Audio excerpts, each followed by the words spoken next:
Welcome to Profiles in Eccentricity, a show about weirdos. With your hosts, John Fahey, Aaron Peter, and Matt Brousseau.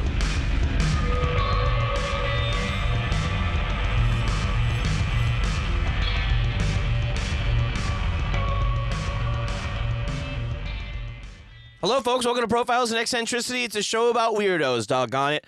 My name is John Boy. I'm your host, John Francis Fahey. Joining me as ever is the Prince of Pee-Pee, Aaron Joseph Peter. Dude, that's me, man. Yeah. Just a lowly little prince. Le petit prince de Pee-Pee. How are you? I'm good, man. How are you? Now, I'm pretty good, considering that to my 1 o'clock, we have Cunt Crapula. Cunt Crapula. Okay. Cunt Crapula. Yeah. Okay. That's handsome Matt Brousseau you're talking about. Hello. Yeah, Cunt that's Crapula. exactly right. Very good. It's a distinct subspecies of Draculas. Yes. Of course. The yes. Crapulas. Mm-hmm. Yeah, but they're coming up, though. Yeah, they're neck and neck. How we doing, boys? Pretty good. Pretty good. We just had Radisson Zahariev guest on our Patreon. If you want to get involved over there, we have an extra episode per week. Talks about all kinds of dumb shit. Got to catch up with Handsome Rad. How does he feel about the stuff going on in Israel? You know, Palestine. didn't come up. He was just, here for UFC. Talked about a guy barfing. That was He was here for UFC? Yeah. Cool. Yeah, it was pretty cool, man. Yeah. It was pretty cool. Female, the chicks, UFC? I think they led all genders. I think everybody's and- there, Yeah. The gang's all there. Yeah. All right. Yeah. Cool. And then this dude barfing. This dude, Roadhouse. See it on Amazon. Jake Gyllenhaal and Conor McGregor remake a Roadhouse. Right. Oh, really? Yeah.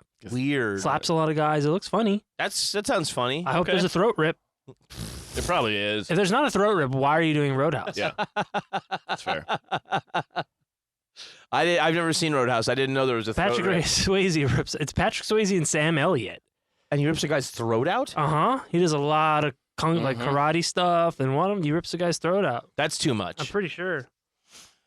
I thought it was just a fun, Texas. You thought it was like Cocktail too. Yeah, I thought it was a bunch of line dancing. Matt, now you're doing something very topical today, I'm afraid. How do you know? I have an inside source. You have a man on the inside. How's it topical? Well, we have a film out, I believe, about the subject that you're going to handle today. Is that true? Oh, no. Barbie. No. Oh, you're not doing that one? No. That's next week. Oh, okay. All right. Well, then I don't know what's going on. Great. Hey, what a surprise! Everyone loves a surprise. Now I'm scared. I mean, I think this is... Well, you were afraid, and now you're scared. Yeah. I think the best part is this is the exact opposite of topical. Good. Other than it involves a top of something. Oh. And it is a topic. Yeah. Sloppy toppy? Hot topic. I mean, the character we're going to cover today, someone who, in their time, was already too old to be there. A man out of time. Yes. It is topical. We got 2 fucking geriatrics running for president. Hey. That's right. That's topical. So up there in the sky, as Americans, I think we don't have the same understanding of industrial creations as, let's say, the British do. Is that right? We don't have the same understanding of industrial. Well, it wasn't a part of our cities as much. As the early 1800s, mid 1800s, and then disappearing and everything falling out. In the United States, it was the textile mills, right? But that was in New England. Right. Okay.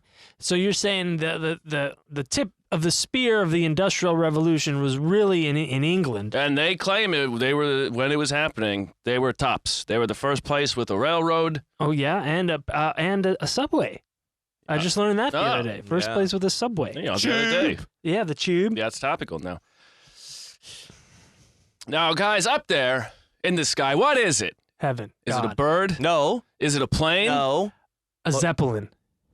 It's just one man. It's just one man? One solo. One man. And what the hell is he doing 250 feet up in the air? What's he doing? You saw this little thing this little guy just crawling up. Rocket belt? Crawling up to the top of a 250-foot chimney. Uh-huh. And for what? Santa Claus. For what? And for what? Dropping presents for the kids. Oh, my laptop's not working. Oh, boy. Shit. So much for the Industrial Revolution. Yeah. Right? Yeah. Anyway. Better take it up with Eli Whitney. We'll have to go to our London office. Now, Aaron, while I was fixing my computer there, you mentioned the show Connections. How? I did. James Burke. What a guy. And this Good man, guy. This man, he's like a lanky version of James Burke in a way. Oh. Lanky meaning Northern England, Lancashire accent, Okay. a Northern man. Lanky, okay. It's a stretch. Lanky Doodle fucking dandy. That's what they say.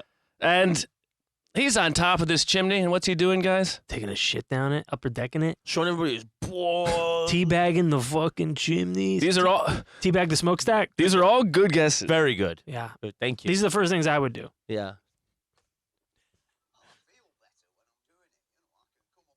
Oh. Oh, dude. I think I've seen this guy. I think I have too. I think this guy made the rounds. I think he's making the rounds. Maybe it is topical after it all. Maybe. I don't want to say nothing.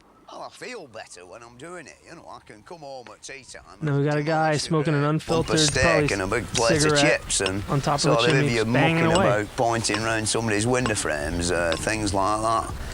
Bloody fed up, you know. I'm like, no exciting going on, you know. Nothing to battle with. Yeah, this fucking guy. Really, you're dicing with death with a rotten old top on the chimney, you know. There's been a lot of men died Jesus. fiddling with them things. I never fell off a big chimney. You He's know. just smoking I a only fall off fucking one of them once. cig. like. Throws the cig down the chimney that he's... So what is he doing? He said something about the top of the chimney and what's wrong with it. I think he's taking it apart, brick by brick. That's right. He, John, is a steeplejack. Steeplejack. Yes. Is that the same as a lick spittle? And he's maybe the most famous steeplejack in the history of the world. Hmm. And his name is Fred Dibnah. We'll be covering him today. Fred Dibnah. Dibnah. Dibnah. Dibnah. Okay. Okay. Fred Dibnah. Steeplejack. That's right. Not Simplejack.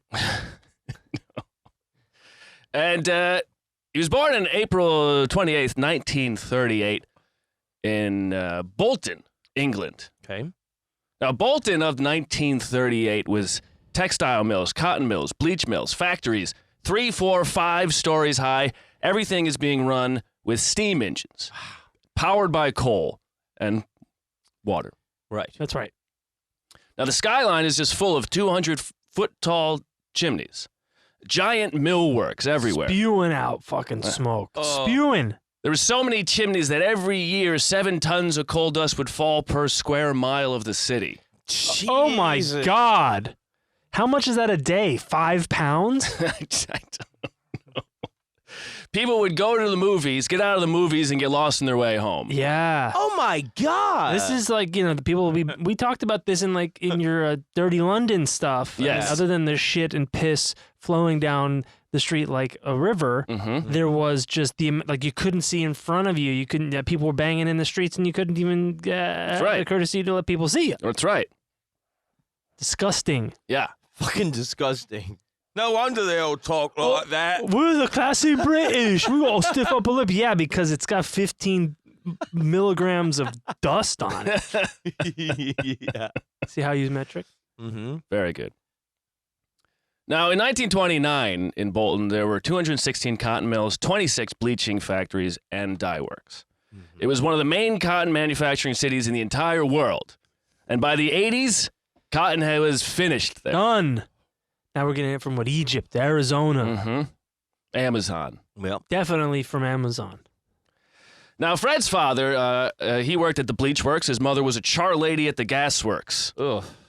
Now, a char lady at the gas works. Yeah. What does she do? I'm guessing cleaning up the The soot and the Yeah. oh Yeah. God. Fucking Cinderella. probably cleaning. A lady chimney sweep. Yeah. A chimney Well, Jan- not a Jill. chimney sweep, but she's Chimney probably Jane. cleaning stuff in the these places would get filthy. Yeah. Oh, my Can God. you imagine? They would have the guy bringing coal down the street, and people would have their laundry out drying. Not done. No wonder they needed all that bleach. Yeah. Yeah. For real. Every morning you'd get woken up at 6 a.m. The factories, the whistles would go off, and all the workers would walk to the mines with their clogs on, walking down the cobblestone streets. Yeah. Do you have a button for that, for those kind of noises? Yeah, that's after the whistle goes down. Yeah. That's a bird song. That's right before the whistle. Yeah, we haven't worked that one out yet. Now, it was the chimneys, though. That's what drew Fred's eye when he was a lad. His mother said he could spot them from his baby carriage, a.k.a. pram. Mm.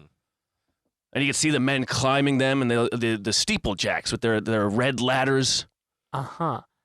And what are they doing? So the steeplejacks, what they would go up is they would go up the chimneys to make sure they would check them for cracks, maybe put some iron bands around them if they needed to. Keep it nice and tight. Yeah, because when you start building the city, and these chimneys are up, if they fall in the wrong place, Oh, yeah. if they'll fall onto a house, they'll Die. The chimney's ruined. That's right. And they need the chimneys. These chimneys. I mean, the soot and everything going through them is also eating away at them too. Yeah. Corroding. Yeah. Layers of crap. Yeah.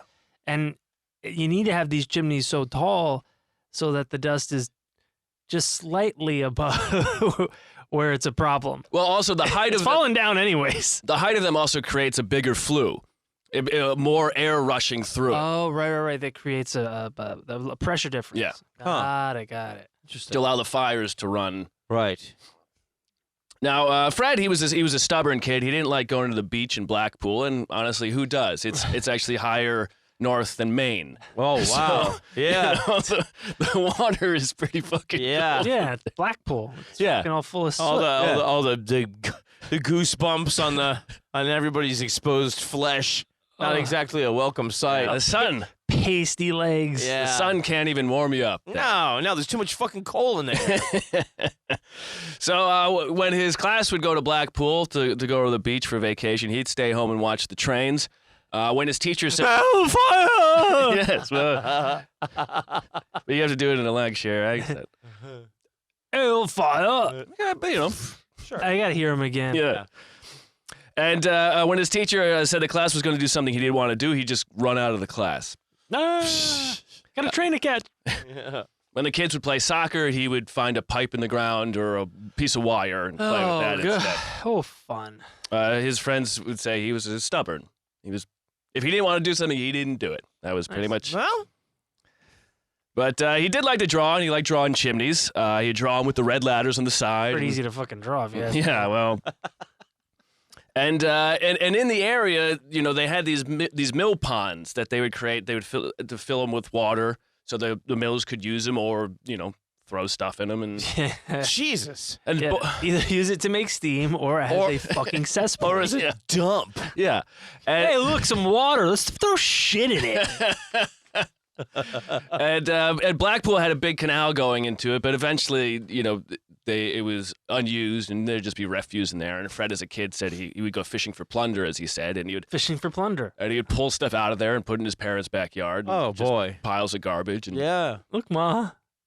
But he liked fooling around in the ponds and the rivers. There's something to do back then, Yeah, there's not a lot to do other than work and cough. And one time he built a diving suit because he wanted to see what was at the bottom of the mill pond. So That's cool. What? him and a friend, He fished out an Iron Maiden and put a window in it. yeah, well, then they welded it and everything. Wow. And but the top of it was filled with so much air that they couldn't get the head to stay down Oh, under my the water. God. And he also him and a friend also built a 15-foot canoe out of bike rims and a wagon sheet, Okay. Okay. and it floated. But Great. in order for them to get it out, they built it in his parents' house. But in order for him to get it out of the house, they had to take a window out Right. and slide it down the roof because they didn't plan for the corners. Right. It's like how they got Oh the my fucking God. the beetle in the dean's office. That's- yeah, The horse. the or horse, whatever, the horse at the dean's office. And What? He made a. You got to use. I mean, I imagine it'd be pretty easy to float in those muck ponds. Yeah, pretty much anything will float on Sure. sludge. But yeah, I mean, but some of the ponds were clean, and there was fish in there, and Damn. Pond, pee pee poop. and and sometimes he did find a body once too. So there's Really? all kinds of things. Good Oh, God. human? Mm-hmm. Jesus. Fuck. But it was also hanging out at these ponds. Is the mills, even if the closed mills had ponds, and so he would hang out at the ponds, and is where he saw the steeplejacks, and he saw them that they were now destroying chimneys. Uh-oh. And the economy of Bolton forever changing, and slowly one mill falls away, and then another and another and another. And there's only one Kevin Bacon to dance in an abandoned mill. I mean, you can't dance in them all. Good point, Aaron.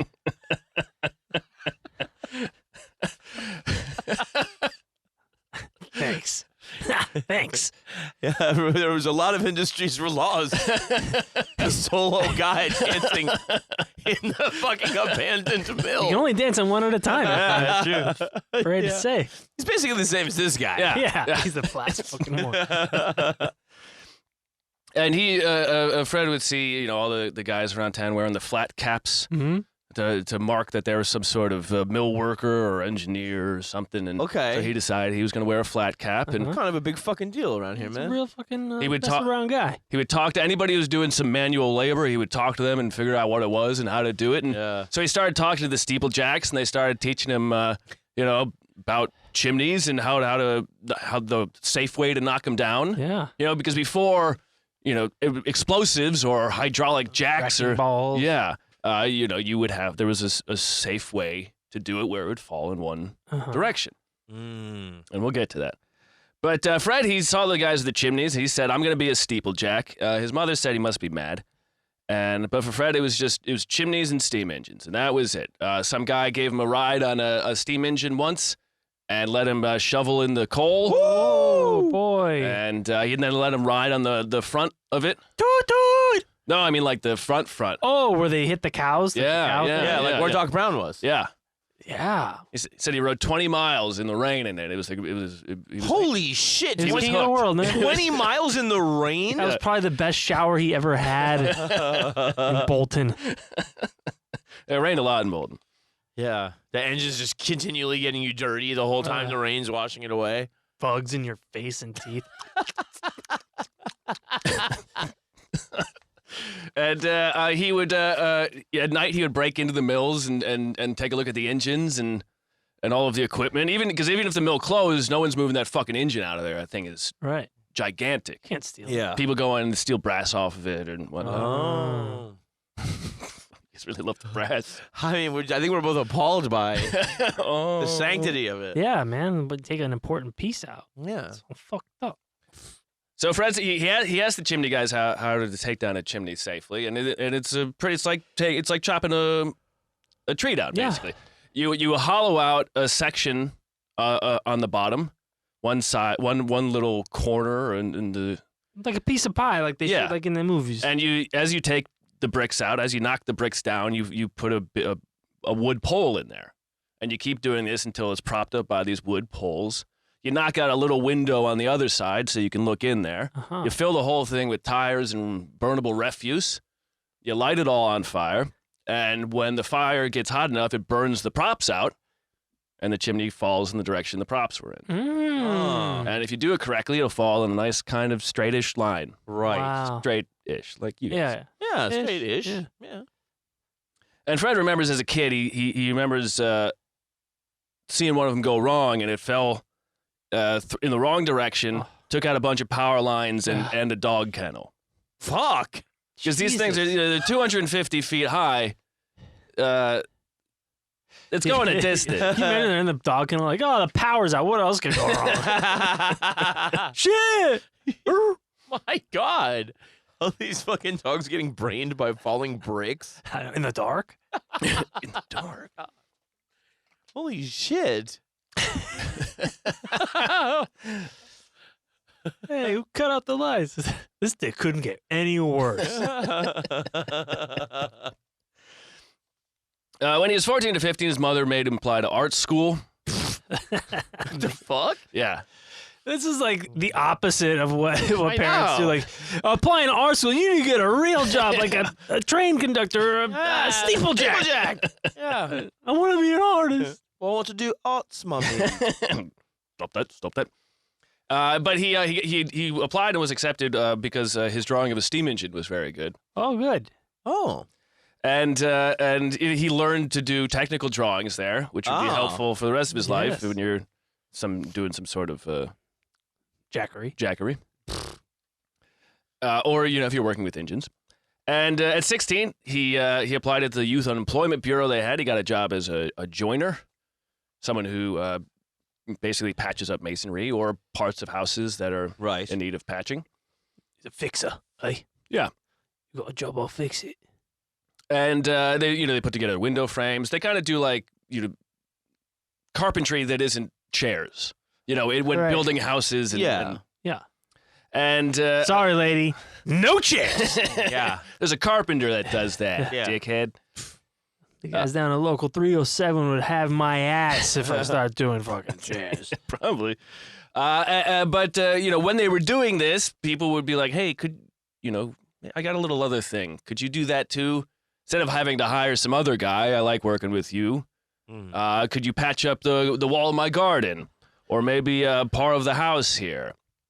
And so he started doing that. He started basically doing odd jobs on the side, and it was when he was doing this on a 3-story house is the first time he lashed ladders together like he was a steeplejack.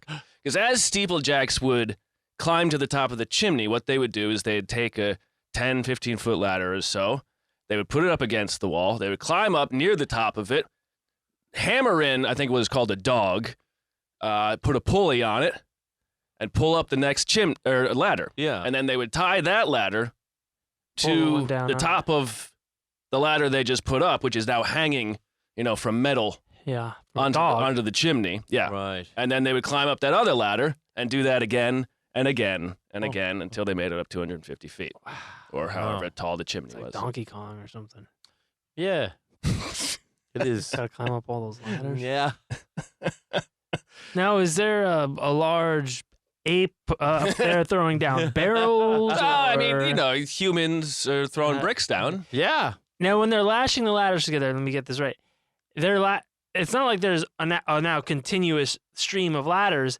They're bringing one over the other, and so there's an area with no ladders, or do they lash a bunch together so that there is like? No, it's just basically one continuous ladder.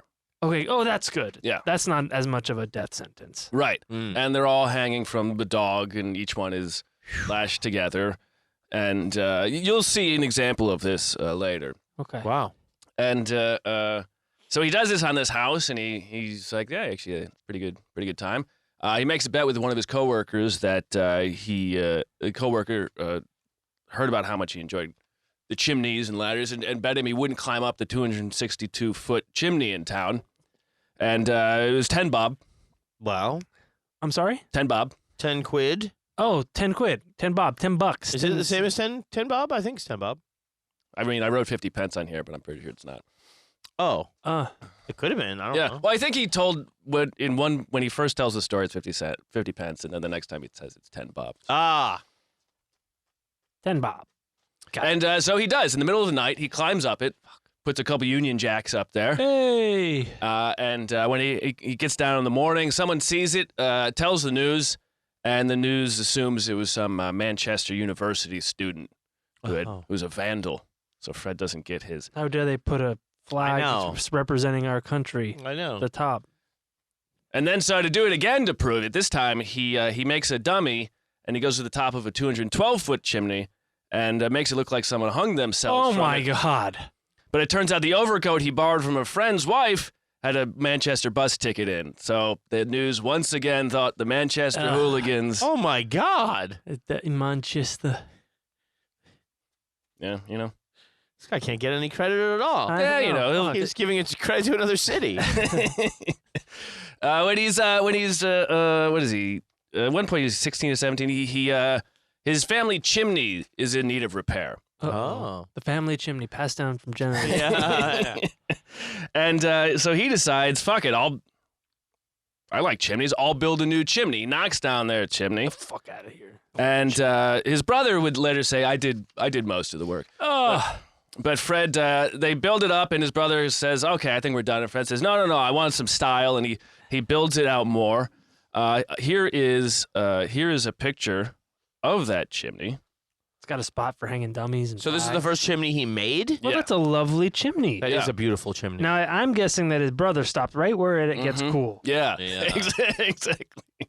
Yeah. It's, Like the other fucking shitty chimneys. It's got but some this shape to it, too. Yeah, nice got that little nice style. Coke bottle Yeah, shape to it. Huh? you don't expect chimneys to be so hot. I know, you kind of almost want to goose the fucking thing. I know, right? I mean, just looking at it, it's warm. Yeah. His mother would say, he clapped that chimney. He clapped that chimney's Dude, cheeks. Jesus Christ. We were right. Oh, my God. That's a good goozing chimney. Excuse me. And his mother would say, he clapped that chimney on the roof when he was 16. I've had to live with it ever since. It's awful. I come home one day from work, and there it was, sticking up in the sky. The photographer came from the evening news. People drove here on Sunday afternoons to stare at it. What? Everyone said our Fred was a lunatic. What's so bad Folks, about this now, chimney? folks, if you're just listening and not watching, it's just a decorative chimney. Yes, and, Now- it looks very well put together and It loo- nice. Yeah, it looks clean. It has something of a lighthouse shape to it. Yeah, and then it's got a little what would you call those? Like not buttresses, but it's got some embellishment on the top, like a crown. Yeah, almost. yeah. Agreed. And it looks like a solid piece of craftsmanship. Yeah. The flue on it was insane, and the wind would just rush through the house And you when it get was open. Oh, fuck. That's not good. No. That It was bad. I and- take back some of my comments. Yeah, and he for the as long as his family owned the house, he would come back for his mom and clean it out for her because no one else would. Okay, Aw. that's good. It is now a national landmark. No Whoa. way. You can't knock it down. Wow. Wow, that's how ironic. we'll get to that. How do you make a chimney monument for a guy who takes down chimneys? Hmm. Don't fuck with the one on his mom's. It's like planting a tree for Paul Bunyan. Johnny Appleseed's his brother. Yeah.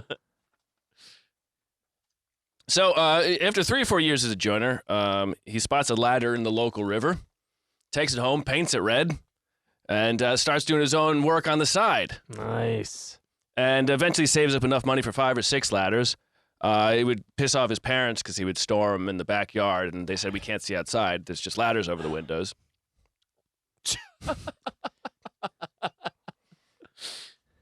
Eventually, his boss heard about the side work, and every time his boss found an article about a steeplejacking death, he would post it on the board at work to say, Fred, Wow. keep working for me, and you won't. Praying. Dude. But Fred was determined, and when he couldn't get, he found out he couldn't get some jobs because he was just this poor. Fred was probably about 5'6". He was a short lad, poor lad, always dressed in his dirty clothes. And, Yeah. he couldn't get some work because of it, because the firms that own the big chimneys, Yes. they won't hire. They want a guy in a fucking 3-piece suit, white glove service, top hat. Yeah. Well, they want to talk to that guy. Yeah. Yeah. And hire someone. So what he does is he runs into a posh teacher of his who drove a Jag, Oh. and he said he would pay that guy a commission if he could go talk to the companies for him. Wow. Because Fred just really wanted to work on these chimneys. I gotta get in there, Yeah. Daddy. I got a Cyrano de Bergerac this fucking chimney. And it gets him his first demolition job. It's a chimney next to the Bolton-Manchester railing and signal box, steel wires running throughout the area. If he fucks this up, the railway is out Oh, of because this commission. is the hub of where all those lines. Yeah. Oh boy. And of course, he underbids anybody else. Yeah. Because he probably doesn't know any better. I'll do it for a few quid, I will. Few quid a pack of smokes. But also, no Steve. According, this is all from Fred by David Hall. He's got a big, thick book about this fucking. Damn. The And book it's only is called Fred. yeah. Dude, he's like Cher. Yeah. In is. England, he might be. He Fred. might be like, it might be a one-word guy. Yeah, I mean, Selena, Fred. Madonna. Yeah, dude. Yeah, Robert Donahue. I did ask Robert Williams about him, and Robert wrote a very nice long reply. Who's this? One of our fans on Patreon. One of our Patreon. Oh, wonderful. And he had some stuff to say. Yeah. That's great. So no other steeplejacks really would take this job. It was if you fuck it up. Oh, that's where I saw it. I saw the messages between you two, but I stopped looking once I realized what was going on. So this is a job. It's just there's too much at stake that some of these larger firms with a lot to lose. Mm-hmm. They're like, no, we won't touch the fucking thing. And he's like, I'll do it. I got nothing to lose. And so Fred he took the deal. He set up his ladders. He climbed up, set up his scaffolding. So once you get to the top, you set up your scaffolding, and then he knocked it down brick by brick, one brick at a time, top to bottom. Mm-hmm. Instead of the traditional way, like a tree, he just was like, I'm going to disassemble the top thing like a reverse Tetris. There was no room for it to fall. So he had to go brick by brick. Yeah. And you knock down a row, and you knock down a row. And you saw him on that video, cigarette in hand. Just taking down a chimney brick by brick. And he would say that, a lot of people say you shouldn't drink, but he says, after hitting a bunch of bricks all day, you could use a few pints. Yeah. Kind of numbs it. I find it steadies me. Yeah. Yeah, I mean, you got to this guy must love breaking shit. Like, well, the thing is, I tell him I'm just happy to take this down brick by brick. Yeah. He doesn't like taking down the chimneys because he loves that they exist. Yeah. God, the work that was put into them. The dramatic irony. I know. But he would later say that unlike... Well, actually, maybe I might have a clip of that. Oscar Wilde said each man kills the thing he loves. That's right. And it sounds like this might be the most fitting example. Yes. I think he was probably thinking of Fred. Yeah. I bet you was thinking of Fred. Well, I'll Few Freds. I'll give you an example of what Fred thought about the demolition guys. Okay.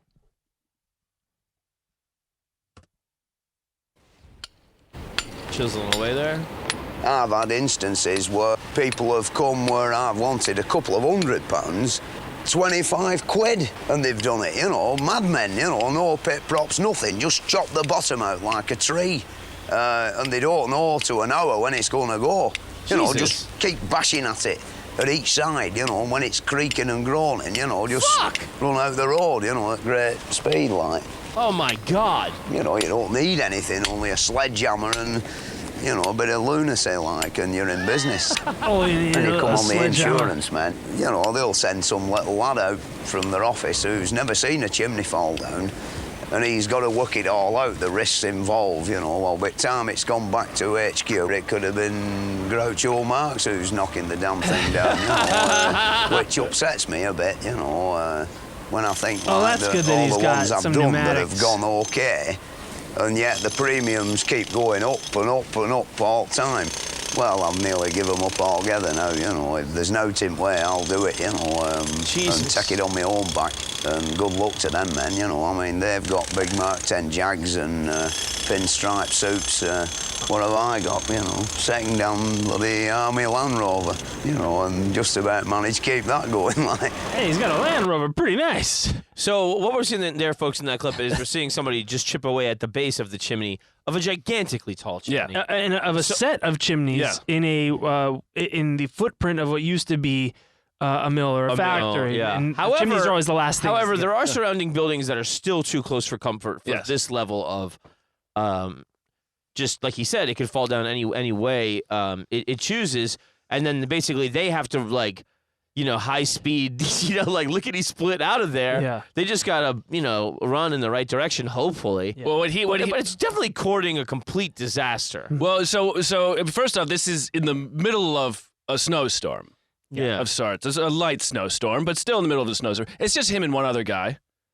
But what's happening here in this clip is that what he's saying is the demolition guys, they'll just blow up the bottom and it'll crumble and fall in any direction. Oh.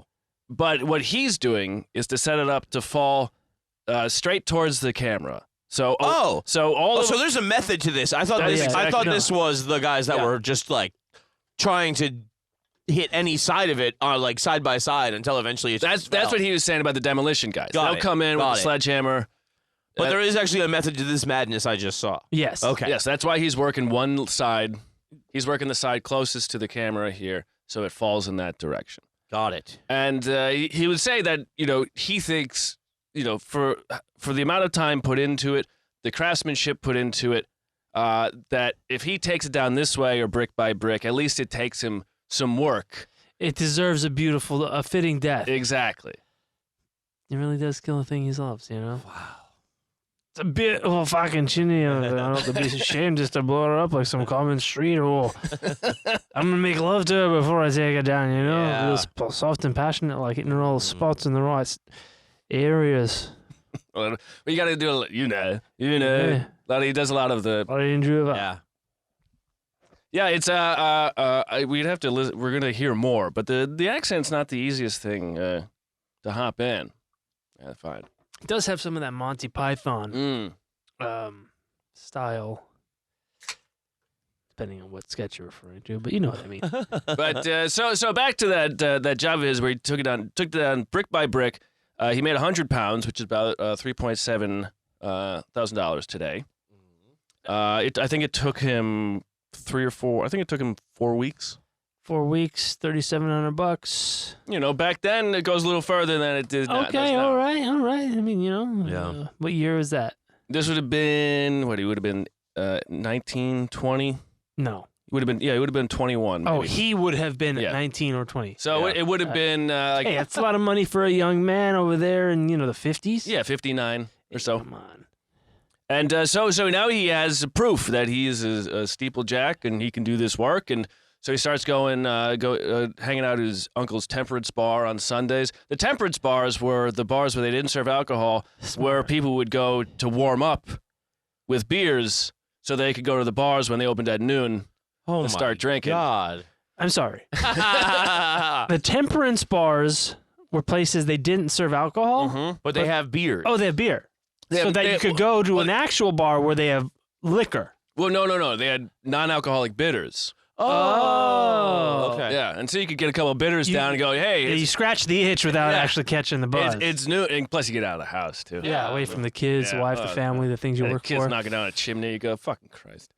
Damn. But, now he's among all these people. He can get some more jobs with chimneys. Hey, that's nice.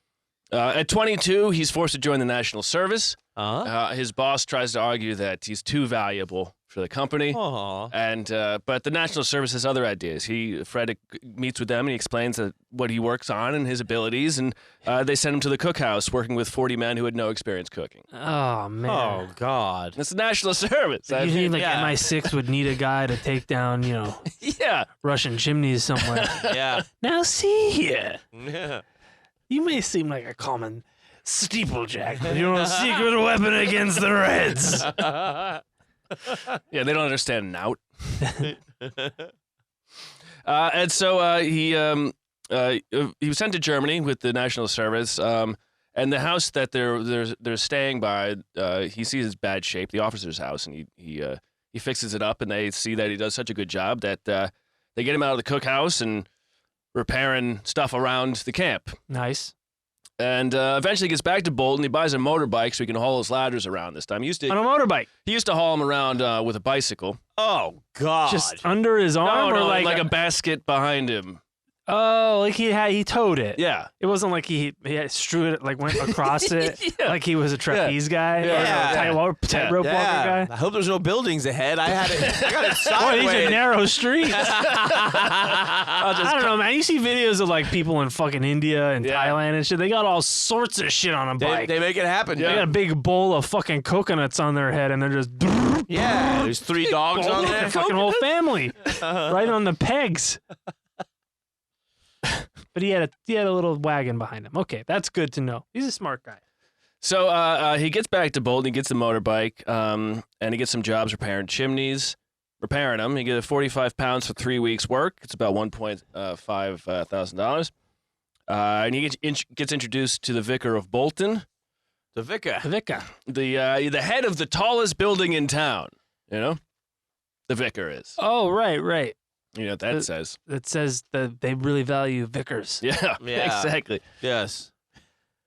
The tallest building in town is with like the city hall, right? That's what you're referring to? Right, was the Joseph Campbell thing. Yeah, I know. I get it.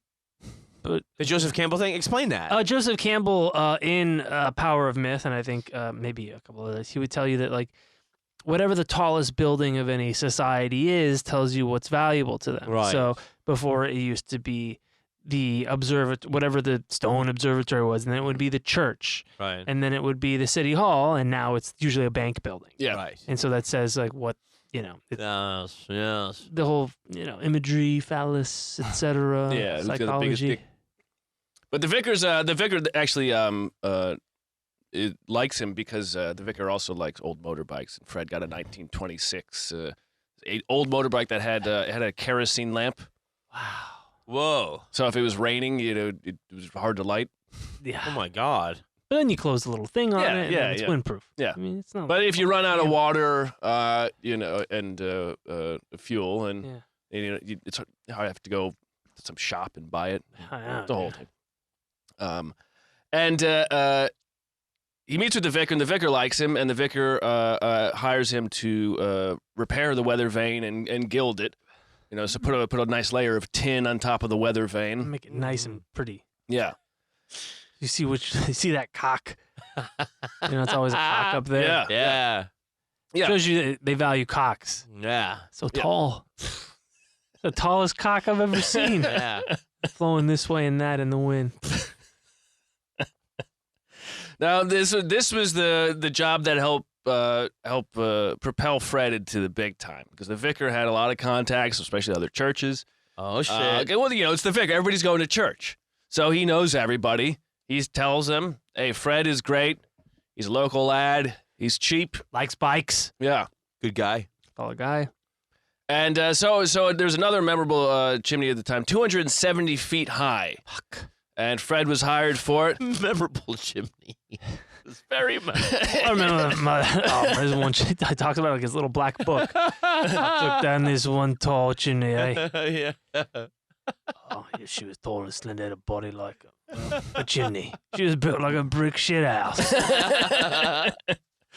And again, he's hired to knock it down brick by brick. God. And at this time he would have assistants, but what they would do is they would stand on the ground, Dodging bricks. no. So That's it. if you remember that first clip where he's standing on there, there's briefly you see some bricks falling out, and what they would do is they would hollow out a section near the bottom, and what you do is you knock the bricks And you drop it down the in chimney. the chimney, Yes. and it would hit this section and fall out the hole. Like miniature golf or like skee ball. But you needed a guy down there. A lot of game references. Yeah, pachinko or whatever you want. Well, that would be a nightmare. You needed a guy out there to tell anybody walking by, like, Hey, watch out. There's fucking flying bricks everywhere. yeah, basically. Build a ramp for them so they slide down. You could You have to kind of build Yes, a ramp for yeah, them that's it. so they kick out, because you don't want to get stuck in there.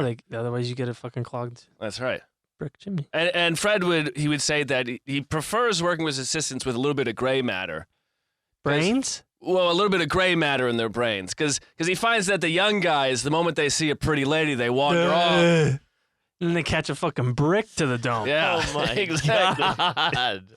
And he says he doesn't mind the guys that drink, because he's seen a couple guys, in the morning they'll be climbing a ladder all shaking, but once they've had 5 or 6 pints, they're good to go. They scurry up those things. Damn. 5 or dude. 6 pints.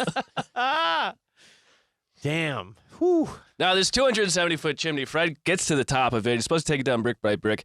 And when he gets to the top, he finds that the guys who built it left a steel railroad beam at the top of it.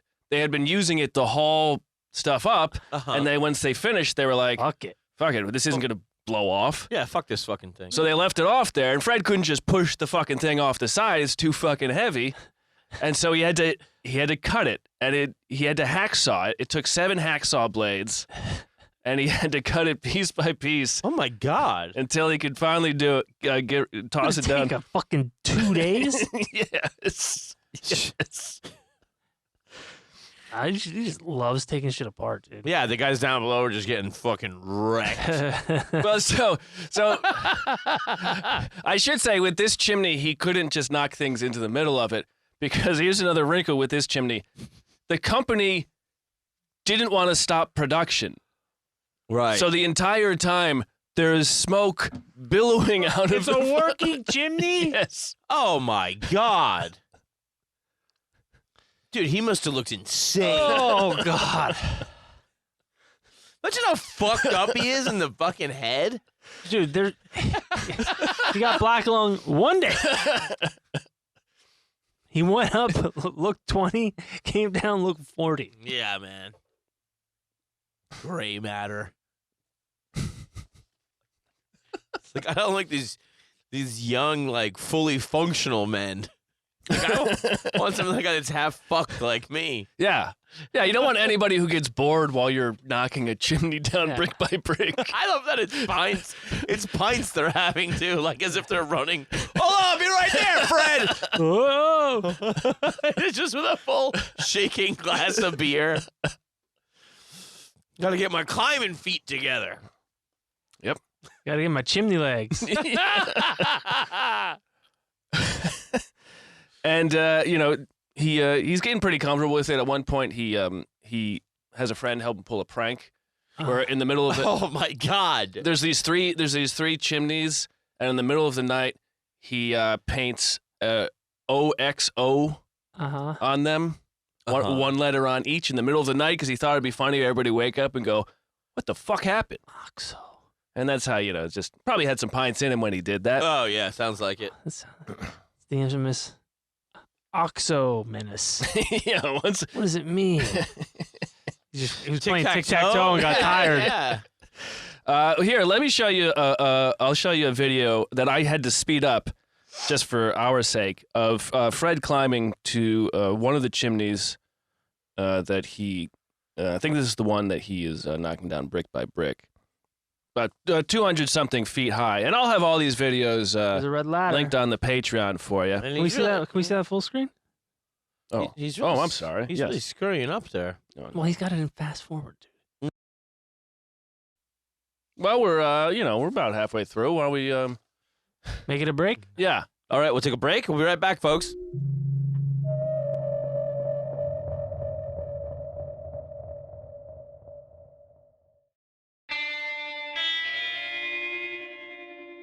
And we're back. Okay. Steeplejack City. Yeah. Okay. So I think I have the computer fixed. I also want to say someone recommended this, and for the life of me, I cannot find who it was. Oh, God. And so Somebody on Patreon? Algorithm? I looked on Patreon. I looked on our old Twitter, and formerly known as Twitter. Whoever And, you are, we thank you. Please message me again, Yeah. and we can shout you out next time. Shoot a text. How are we doing with that curtain, Matt? Is that fine the way that Yeah, is? it's good. Okay. But here, okay, so this time, here's a sped up version of a clip of Fred climbing one of his chimneys, the same chimney that he was knocking those bricks off. There he goes, scurrying up that chimney. Yeah, a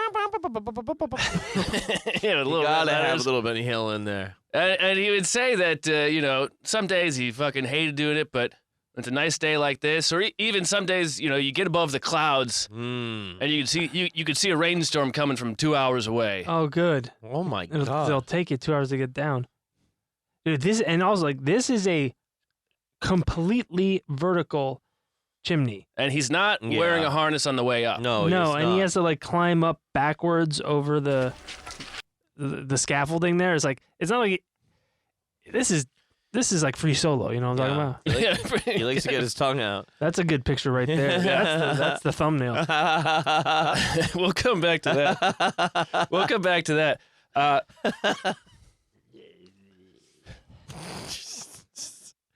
You can really tell he's just getting his whole body into it. Can you imagine the legs on him? Can you imagine Yeah. how? Imagine him. His hands. Oh my God, dude. Those hands must be Mhm. like, His legs, though. Ugh. Imagine him thrusting into you. Jesus. I already am. Well, it's funny you say that, John. Because in 1967, when he's 29 years old, he meets a lady at a pub. Oh. And after a very short courting, A few months later, him and Allison, that's her name, they're married. And they go house shopping. Yeah. And He's like, I don't like the chimney on this one at all. It's perfect, except one thing. but they don't find everything they're looking for just yet. Eventually, they do find this old Victorian house with a nice yard and everything, and they would move into that eventually. But we'll get to that. But he's still doing the chimneys, and he gets another contract from the city council to knock down 2 chimneys this time. The first one, they say, brick by brick. And when he goes to the spot, he takes a look at it, and he goes, "There's plenty of room to knock this baby down, just all in one go." Wow. And so Hey, you guys, look over there. So what he does is in the middle of the night, him and his coworker, they chop it out, and they show up in the morning to burn it and have it fall. All the props burn out, but it doesn't fall. Oh, shit. So he reprops it up, digs it out, cuts it out some more. The next morning, they go out there and they drop it before anybody's the wiser. Because apparently no one's walking around and checking on. Yeah. Nobody can hear a fucking giant fucking cacophony of bricks falling down in the middle of the night. So, they do hear it when it does go down. Yeah. Okay, good. And he gets fired from taking down the second chimney. But he pulls it. He talks to a guy, and the guy says, "Just keep bothering them. Just keep bothering them. Yeah. They're gonna need someone to take it down." So he has a hearing, and he tells the engineer who's in charge of his case. He says, "Here's the thing. I'll do the second chimney for free, and I'll let you, the engineer, light the fire." Oh. And this guy's like, "Absolutely. Hell yeah. You got yourself a deal. And the whole town, like the city council, everybody comes out the middle of a driving rainstorm to watch this thing go down. Whoa. And so they light it all up again, and the wind is blowing like crazy. It starts going in the wrong direction. No. Him and his partner go to the car, get a 50-ton hydraulic jack, and just get a big bottle of food. Yeah. They run to the car and just start chugging Hennessy. I think that's what that 50-ton Jack was. and Tons of Jack Daniels. and so they take the hydraulic jack out and they push it. And Right. as everything burns out and they push it, then it falls in the right direction. Huge cheer goes up, and everybody goes to the pub, and they all have a good rowdy night. Oh, my God. Where's Liam? Everyone's here except. Oh no. So they would cordon off, they would cordon off a whole area. That's good. Yeah. He just Tape he is got cheap. the contract back by I'll let you light the fire. Yeah. Pretty much. That's it, man. You got to have involvement, Yeah, participation. it gives people a sense of ownership. Mhm. Yeah. Well, let me show you. I'll show you a video of the chimney that you've watched him climb up. Now, Yes. I'll show you a video of Is he that gonna one take going that fucker down. down? Let's see here. God, I hope so. Yeah, here we go. So you see here, you can see. It looks like a rocket taking off. Yeah, I mean, basically, you can see all so that like kids from everybody when it was time to fill up the burn area. Yeah. Kids would show up, people would show up. There would be piles of tires. They would one person at a time carry a tire, throw it into the pile, throw all this other shit. Evidence of crimes. Yeah, and he would have his Allison. She would light the first one, and then he would light this rag on a stick, and he'd go no over there, and then she put it in and go oh okay, and then he'd take it from her, and then he would do it. It was a whole Oh, that's nice. it was a whole thing. But here we go. So we see a bunch of wood here with a hollowed out corner of a He's huge lighting up the chimney. stove. He starts firing off a heater. Yeah, job well done. After a good lay, Yeah. See a big blaze underneath. tires burning. Gotta be good. Oh, the bloody Breathe- thing goes. Just getting a nice going. lungful of tire Going. smoke. What the fuck is that? That's so people know to get out of the area. Oh. You see this whole Oh shit! He's legged it. he's running.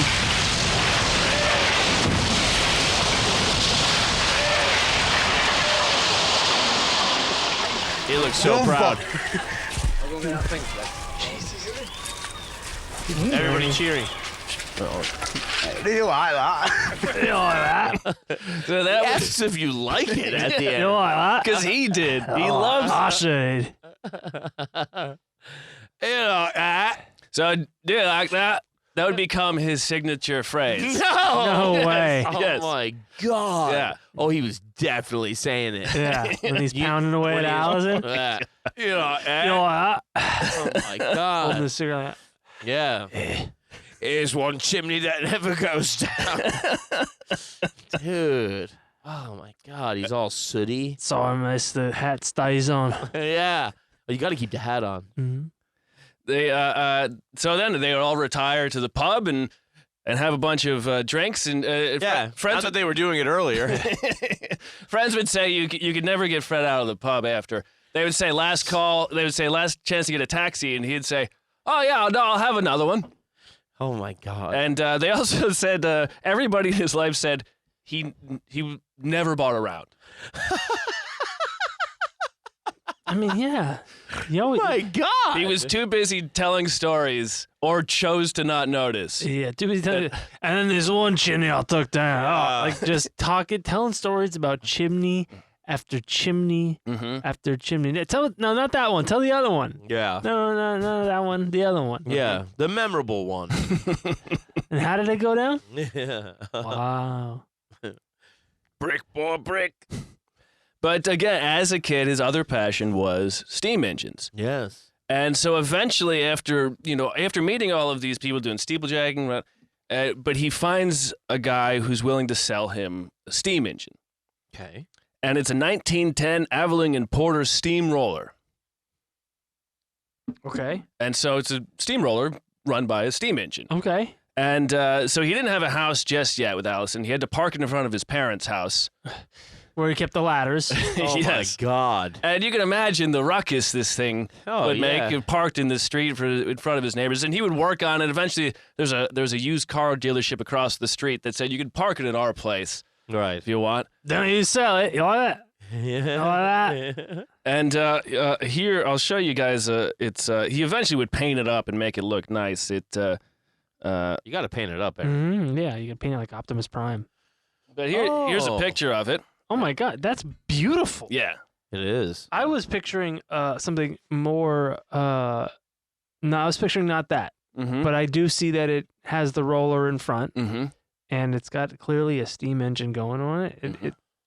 And the two side rollers on the side. Yeah. No, those are the wheels. Those are the just wheels, John. Those are just wheels. Yep, Yeah. they're metal So wheels. the front is the only thing that is the roller. Right. Yeah. Okay. And it's very quaint, and it's got some brass there. I see, Mm-hmm. and it says steeplejack right on it. That's right. Fred Dibnah, steeplejack Bolton, with his, I assume, some sort of address or something. Yeah, maybe the Or his phone number. yeah, Probably his phone 5 number. digits back then. And so And it says Betsy. it says Betsy then when the picture was taken. He did name it after Allison. We'll come to that. Oh, Real steamroller in the bedroom. You like my that? You God. like that? So eventually, he and Allison do buy this Victorian house they were looking at, and in order, Fred decides he wants to get the steamroller over there. Now, there's no way he can get it there over the road. Because he steamrolled the fucking road. Well, no, because there was a wall. He would have to go around the wall. He just couldn't do it. So he had to Let me guess. he had to Take it apart.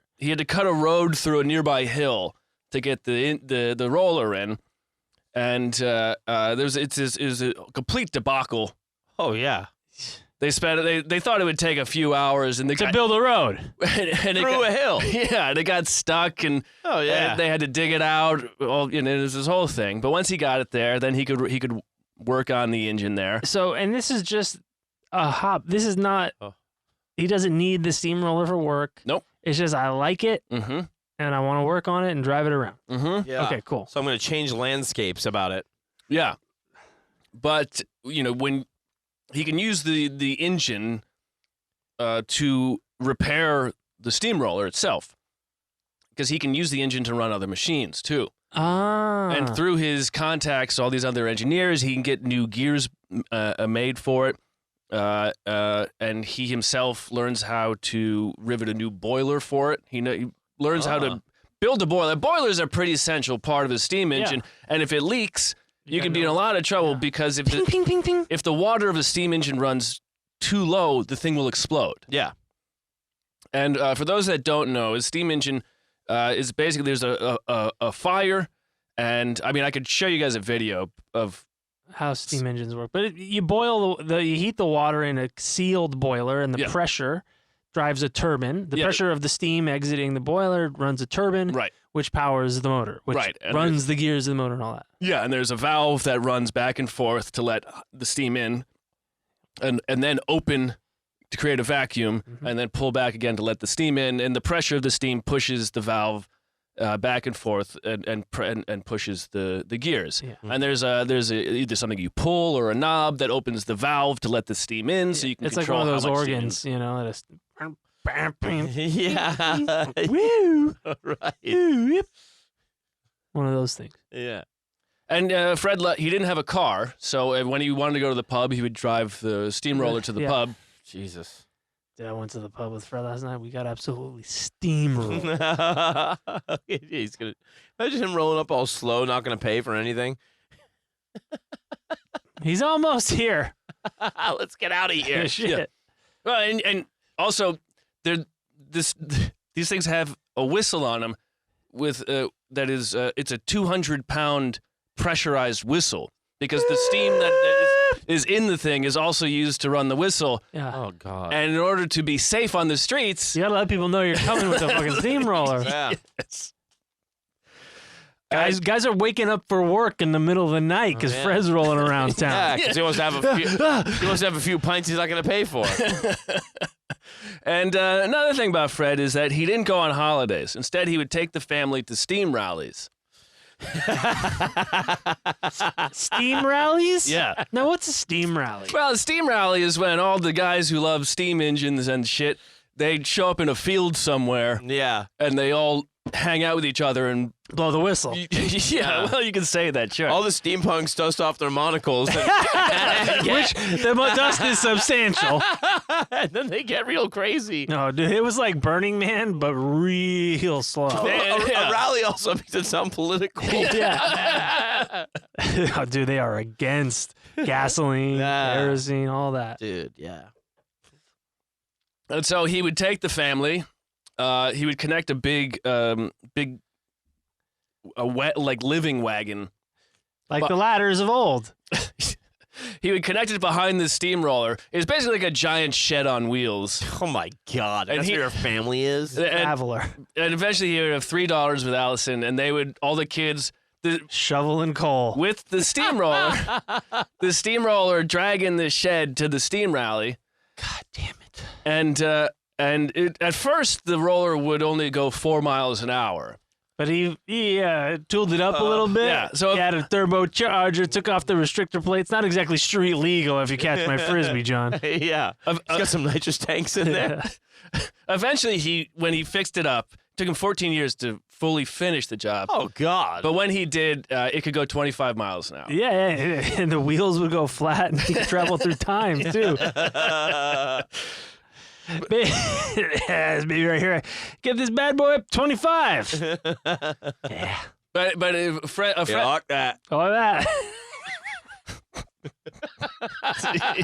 You like that? Just steamroll. He's doing the city a favor by steamrolling, keeping everything nice and flat, squishing all the poop down into the crevices. Yeah, dude. No, but he's not doing the city a favor by holding up traffic constantly. That's funny. And along the way, what he'd do is, depending on where the rally is, he'd stop at the pubs on the way there. Oh, God. Of course. He gets thirsty driving so slow. And so a friend of his said, the 25-mile ride from Bolton to Burtonwood for the rally would take him all day, but they could drink 16 pints on the way. Fuck. Boy. Kids loading in and out of the shed. He's bringing you fucking pints. Or the steam-powered refrigerator. It's this is fucking nuts, all right? Because you're digging, tunnels through hills for your, preposterous lifestyle, and they go like, well, he likes it. And then you go like, Yeah, and he's gonna hold up traffic, and he's never gonna buy around. Even never like, you know. And you go like, well, he's stubborn. Yep. What the fuck? He's set in his ways. Yeah. You're like, He just likes to do it. What are we going to do? and everybody just goes, okay, all right. They go, it's Fred. You know, it's Bolton. You know, it's not the disco capital of the world. Yeah. Oh my god! This isn't Saturday Night Fever, John. What the fuck are you guys talking about? This is Bolton, okay? This isn't the disco. He's not taking the steamroller to Studio 54, okay, pal? Yeah, like, first of all, that's your idea of a modern thing. Yeah. They have steam rallies. The party. Yeah, There's enough people around with steam-powered vehicles to have a rally. yeah. Which is again just another bath. Oh, It's just city of another Bath? It's just another way for these people to get clean. Oh, They're just blowing so much steam. yeah. It's hopefully It's a way to washing some soot out of the deep crevices in your pour. pores. Yeah. It's very smart. Yeah. Yeah, they're going to that. They're having a schwitz Yeah. in the middle of a field. Yeah, these It's geniuses. These the geniuses, sauna for these guys. These geniuses came up with the outdoor sauna. Well, okay. Connections. So, well, let me. I wrote a little paragraph about what it's like to be on the roller. Oh, hey, watch out. So first off, every now and then he get pulled over by coppers, but he's hammered. Top on foot. He's fucking 12 pints deep. But what he would do is he would offer them. He'd say, "You can't drive it, but you want to ride on it," and they'd say, "Yeah." They'd be You all want to blow the whistle? Exactly. All right. You know, dude's nutting. You can't give me a ticket, but I'll let you pull it on. Oh. Auga. And, One of those augas. Yeah. and he said lines of cars would form behind him. And of course, the guys trying to pass him would be pissed. Man, what if he has to make a U-turn? Austin Powers it in the intersection. But he would say Killing dogs, cats, vermins. these guys would, when they would come to pass him, they would beep their horn and make their faces at him, and then he would ring the whistle and just fucking Ears bleeding. blow them off the street. Yeah. That's nice, actually. That is cool. One problem is that the boiler required 10 gallons of water per mile. Are you fucking kidding me? I mean, dude, that's what I was thinking. What the fuck is he doing with all this water? You gotta haul all this fucking water. No, what are you hoping there's a mill pond every few? What he would do is, if he had to, you could stop at a pub or something. But along the road would be fire hydrants. And he's got the tools. Yeah, and he definitely has the tools. Got to fuel up. and the know-how. He would say Whole city is funding this guy's absurd lifestyle. My car runs on water. The whole city is fucking funding this guy's bizarre thing, and everybody's just going, fucking Fred. There are firefighters a mile away failing to extinguish a conflagration. This is how in England you get a one word name. Yeah. By just being that, like, Fred? You hear the orphanage burnt down, John? The stink. What happened? They ran out of water. Yeah. Why? Fred. Yeah. well, the disco never burned down because they didn't have one. It was called Disco Inferno. It's ironic. Now, in one of his later videos, he would say, look, I'm actually doing the city a favor because if people aren't using the hydrants enough, a bunch of muck gets stuck in the top of them. You got to use it or lose it. So I'm opening them up. I'm taking all this time getting this muck out. Someone's house could be burning down. The firefighters show up. Yeah. There's minutes going by where their valuables are burning because this it's full I'm of checking. muck. I'm checking. I'm doing fire hydrant maintenance. Yeah. Yep. my God. Still works. And he's like, oh, and guess what? All that muck, it's in my engine now. Well, no, he gets rid of that. No, but on the street. he uses the classic phrase. He goes, if you think about it. Yeah. If you think about it, really, I'm doing them a favor. kind of doing like your job for you. So honestly, I'll have a couple of pints. Yeah. I'll do it for free. Yeah. But I'd really like a couple of pints. Yeah. Pass them back to the kids. Shame the engine doesn't run on Guinness. Yeah, and piss. It does. I bet you could pee in it. Oh, I bet you piss works pretty good, honestly. for sure. Yeah. Different boiling point. No, that probably fucked it up then. The rich aroma Yeah. of vaporized piss. Uh-huh. Oh! Oh my god. Now, of course, it was loud even when it was perfectly built and everything worked perfectly. It was still loud, and Fred eventually would go deaf in one ear. But when things weren't perfect, and again, it took him 14 years to finalize it, but he could still drive around even when it wasn't 14 years perfect. Right, Yeah. right. But when things weren't perfect, if gears were old or off a little bit, it was fucking loud as Oh shit. god. He's got a locomotive driving the streets. To return to that previous point, he definitely pissed in it. Yeah. 16 pints on the way? Yeah, he pissed in it for sure. He had the kids piss in it. Yeah, and he was like, looks like He this was part of like- the neighborhood's not like- getting their hydrant checked today. Yeah, yeah. The kids never needed to use the bathroom. It was the weirdest thing. You're like, yeah, because he's got a bucket. Everybody pisses in the bucket. Yeah. That guy definitely passes around a piss bucket in that Oh, shed. dude, I bet you he built a connected latrine. Why waste good buckets when you can build a contraption to Yeah, sieve all the Yeah. urine? Yeah. Use gravity fed. of proper course. plumbing. Yeah, this baby right here's got its own internal plumbing system. Yeah, So one other thing. Mr. Fusion. Actually, two other things.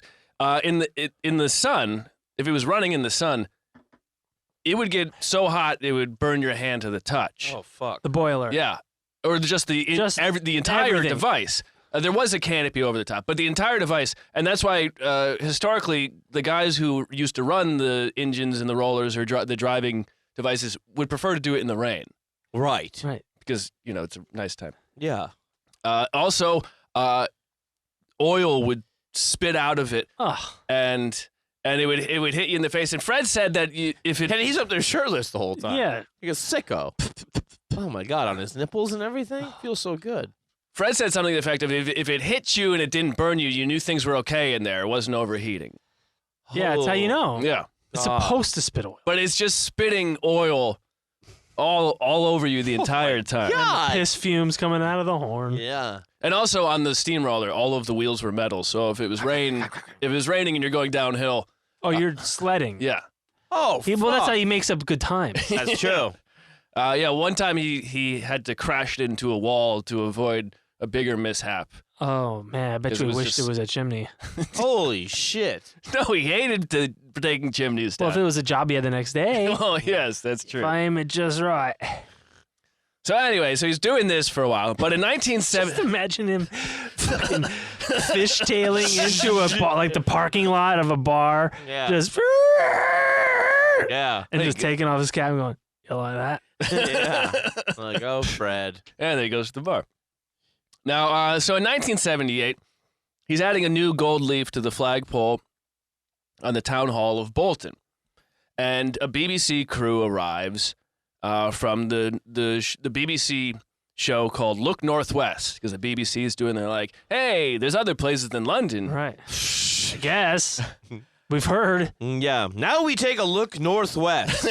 Yeah, no, that's pretty much from a safe distance, of course. They're strange people.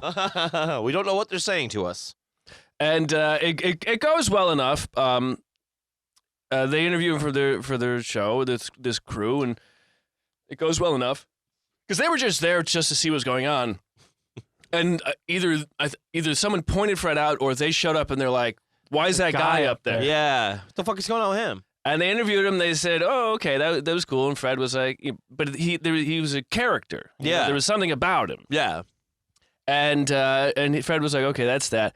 But then this guy named Don Haworth. Don Howard. I think if you say it with an English accent, it probably makes more sense. Hawor. Haworth. Yeah. Don Haworth. Yeah. And he had this revelation where he goes, "Oh, actually, Fred is the star. The things he does on the side are exciting. They'll punctuate things. But Fred's the guy. Focus on Fred. Right. Talk to him more. Yeah. Ask him more questions." And he makes a documentary released in 1979 called Fred Dibnah, Steeplejack. It wins a BAFTA award for Best Documentary. No Holy way. shit. Turns Fred into a celebrity. Oh my god. And so the videos I've showed you so far Are from that are doc. from that doc. Yeah. Okay. And We just had the BAFTAs. Yes, that's true. Robert Downey Jr. got one. That's right. And so after the 14 years, when he finally finishes his steamroller, he well, first, here's a little thing about the steamroller and Allison. Let me see here if I find the right one here. Yeah, this is it. Oh boy. And then I thought, no, I might gain a bit of grace if I call it after the wife, you see. So your name's a steamroller, I keep telling Allison. her, you know, there's not every woman who's got a steamroller named after her, you know. That's true. Oh my God! Here comes the steamroller. Yeah, it's spewing out smoke. It's a he's got a train. He drives a train. Yeah. Baby's got the tongue out. Yeah. She's not happy. Allison doesn't look thrilled. He's just driving around town now. Got the circus music. You got these people walking, catching up to him. This is his. He has to turn the wheel 45 times to turn. It's a bit of a spasmodic job, so you can play with your steam engine instead. You know, it's a bit like being very rich. You know, you can just have a day off when you want, like. He's fucking cranking this thing, folks. I mean, he's really working this thing, and it's not moving too crazy. How to fix it. Lots of people who I've come to know over the years with the chimneys say you spend too much time playing with your steam engine, you see. And you should come and get our job done. Which, in some ways, is very true. I have neglected my business and, well, everything, really, for the sake of this 10 ton of iron. He's neglected his entire career. So people are actually waiting on work from this asshole, and he's out there fucking around, keeping everybody awake, making a huge racket. Neglected everything and the business. I'll show you a picture of the steam engine that the traction engine he got. Because once he really got the steamroller engine in tip-top shape, he had to move on to his next project. Yes, exactly. He was not done with tinkering. Ignoring everything else in his life. I guess is an unfriendly way of saying it. Here is that's the roller.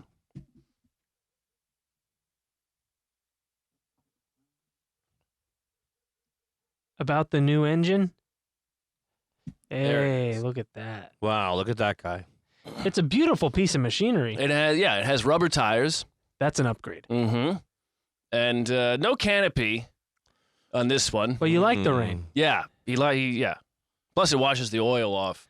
Yeah, I guess. That good acid rain in Bolton. Yeah. It'll strip off the first layer of skin. Yeah. And so Fred, what he does is after he gets this new traction engine, he wants to perfect this, and he says it'll just take me a few years. Yeah. And what he does is he gears down, he strips down his roller, and uses that engine to power this backyard workshop he's been building. Now, eventually, And now let's let you. This is now 1970. this is 79, 70. All right, so he could 80. plug into 220. He could run Yeah. electricity. He could do any sort of electrical thing, He right? could do it, but instead he's running his entire workshop off of a steam engine. Mm-hmm. And eventually he would get this thing, could run 18 different machines, this steam engine. Holy shit. He could make gears, he could cut wood, he could drill stone, make stone with a diamond drill. Oh. He could do all Boil sorts water. of Make a mean cup of tea. Yeah. Mean cuppa. Yeah. But don't use the piss water. No, Use no, the no. regular. It's sterile. Yeah. PT? PT.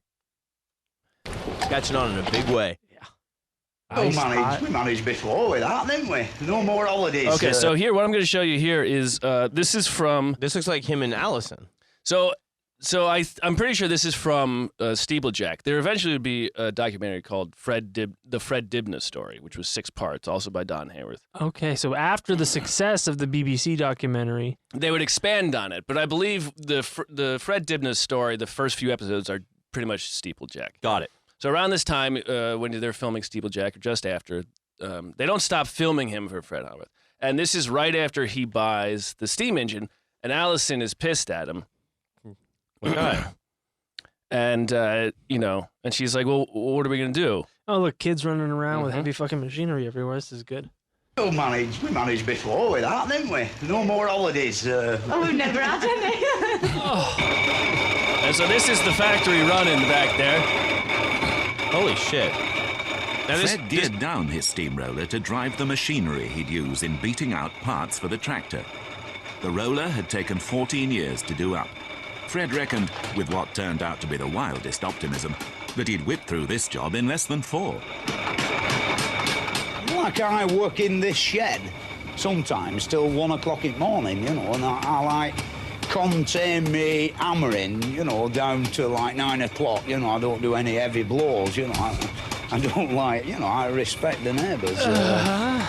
And sort of Donald says you can hear this hammer in his parlour, which is 200 yard away, that sort of thing. Well, they're only bloody 20 yard away, so mind you, their house is up for sale at present. Mind you, their house is up for sale.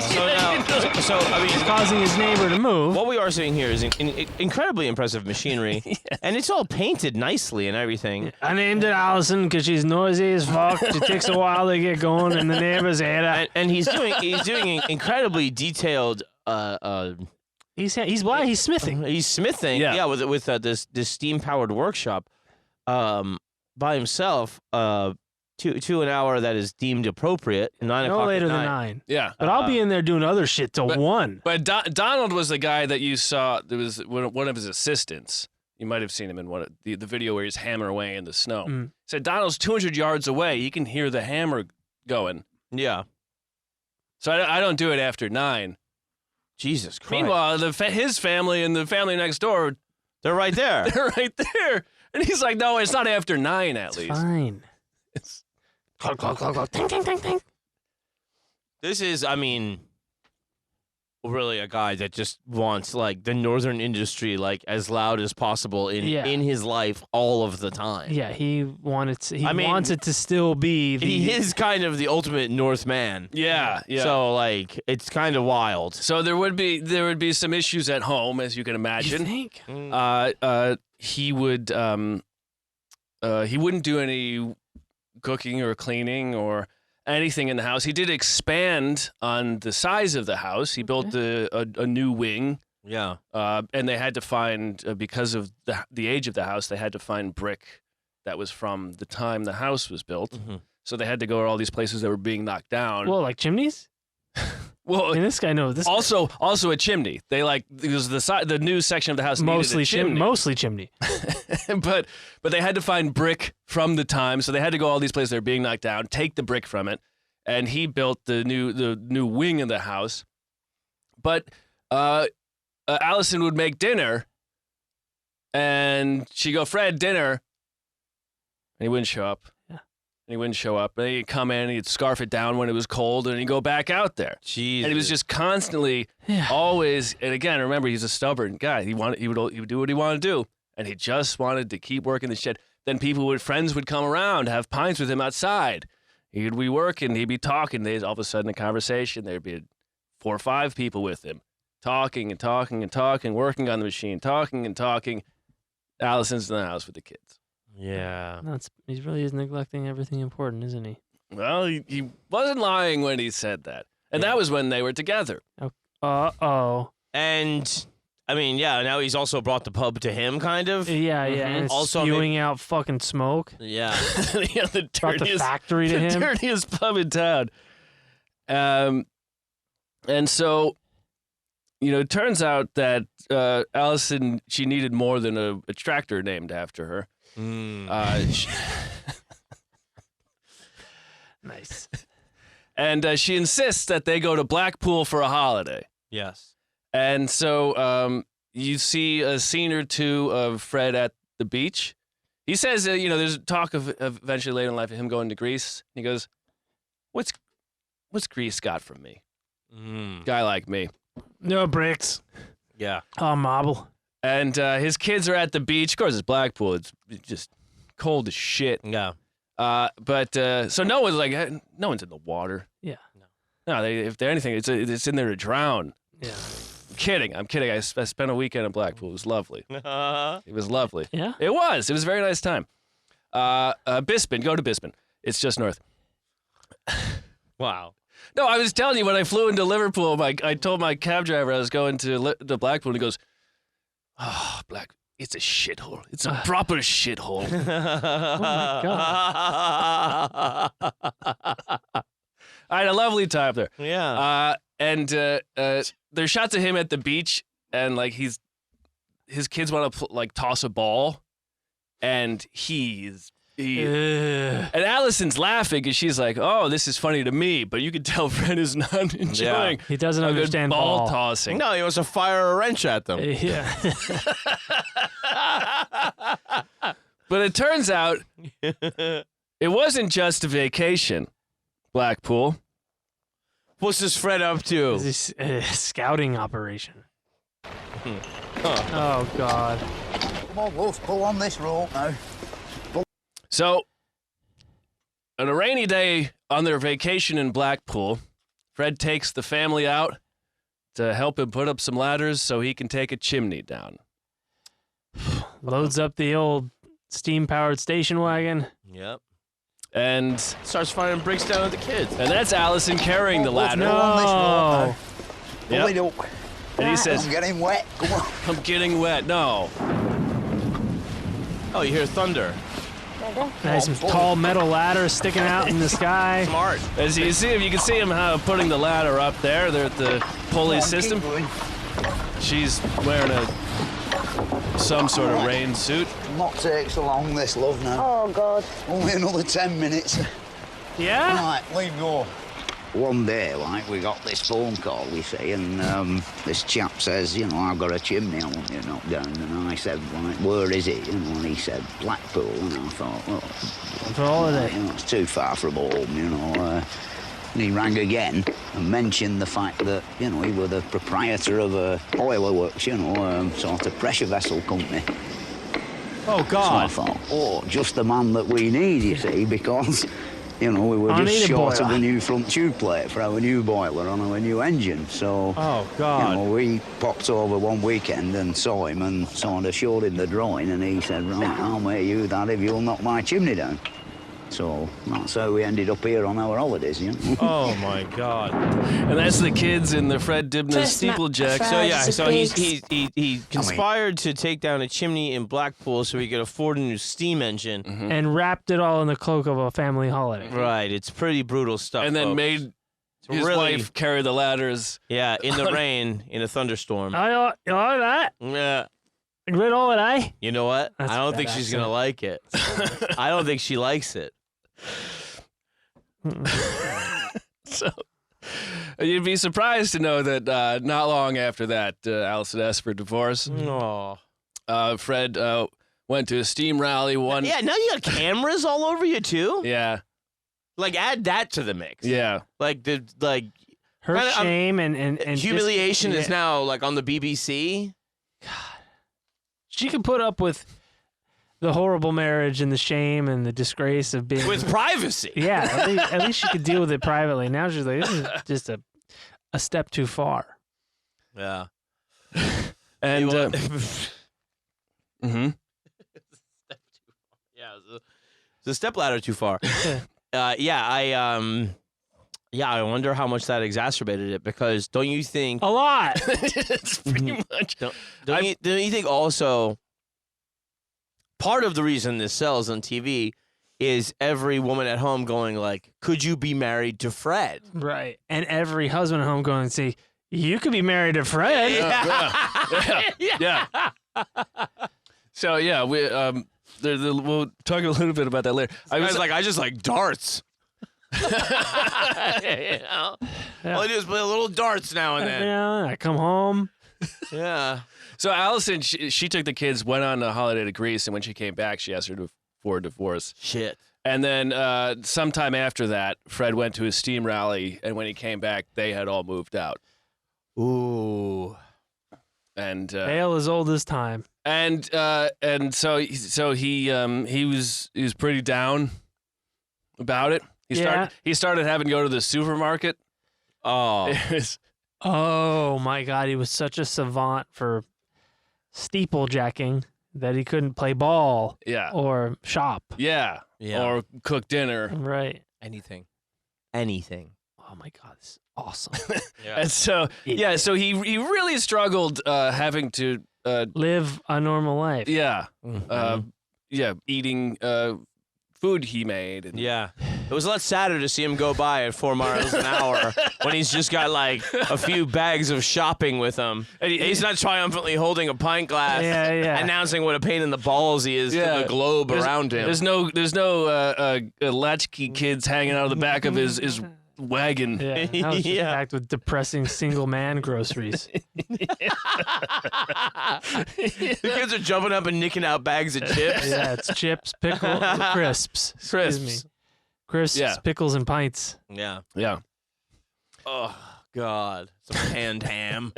Yeah. A nice canned Tinned ham. ham. Tinned ham. Come on, how am I correcting you on this fucking nomenclature, dude? Come on. Dude, my God, you're fucking so fucking cultured, dude. Dude, I'm worldly as fuck, bro. All that.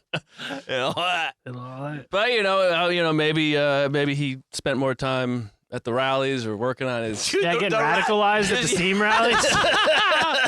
Yeah, he really went deep into it after this. They took like a big incel flavor after his family left him. Yeah. It's like, we don't need women. But we got billowing We just steam need steam. clouds.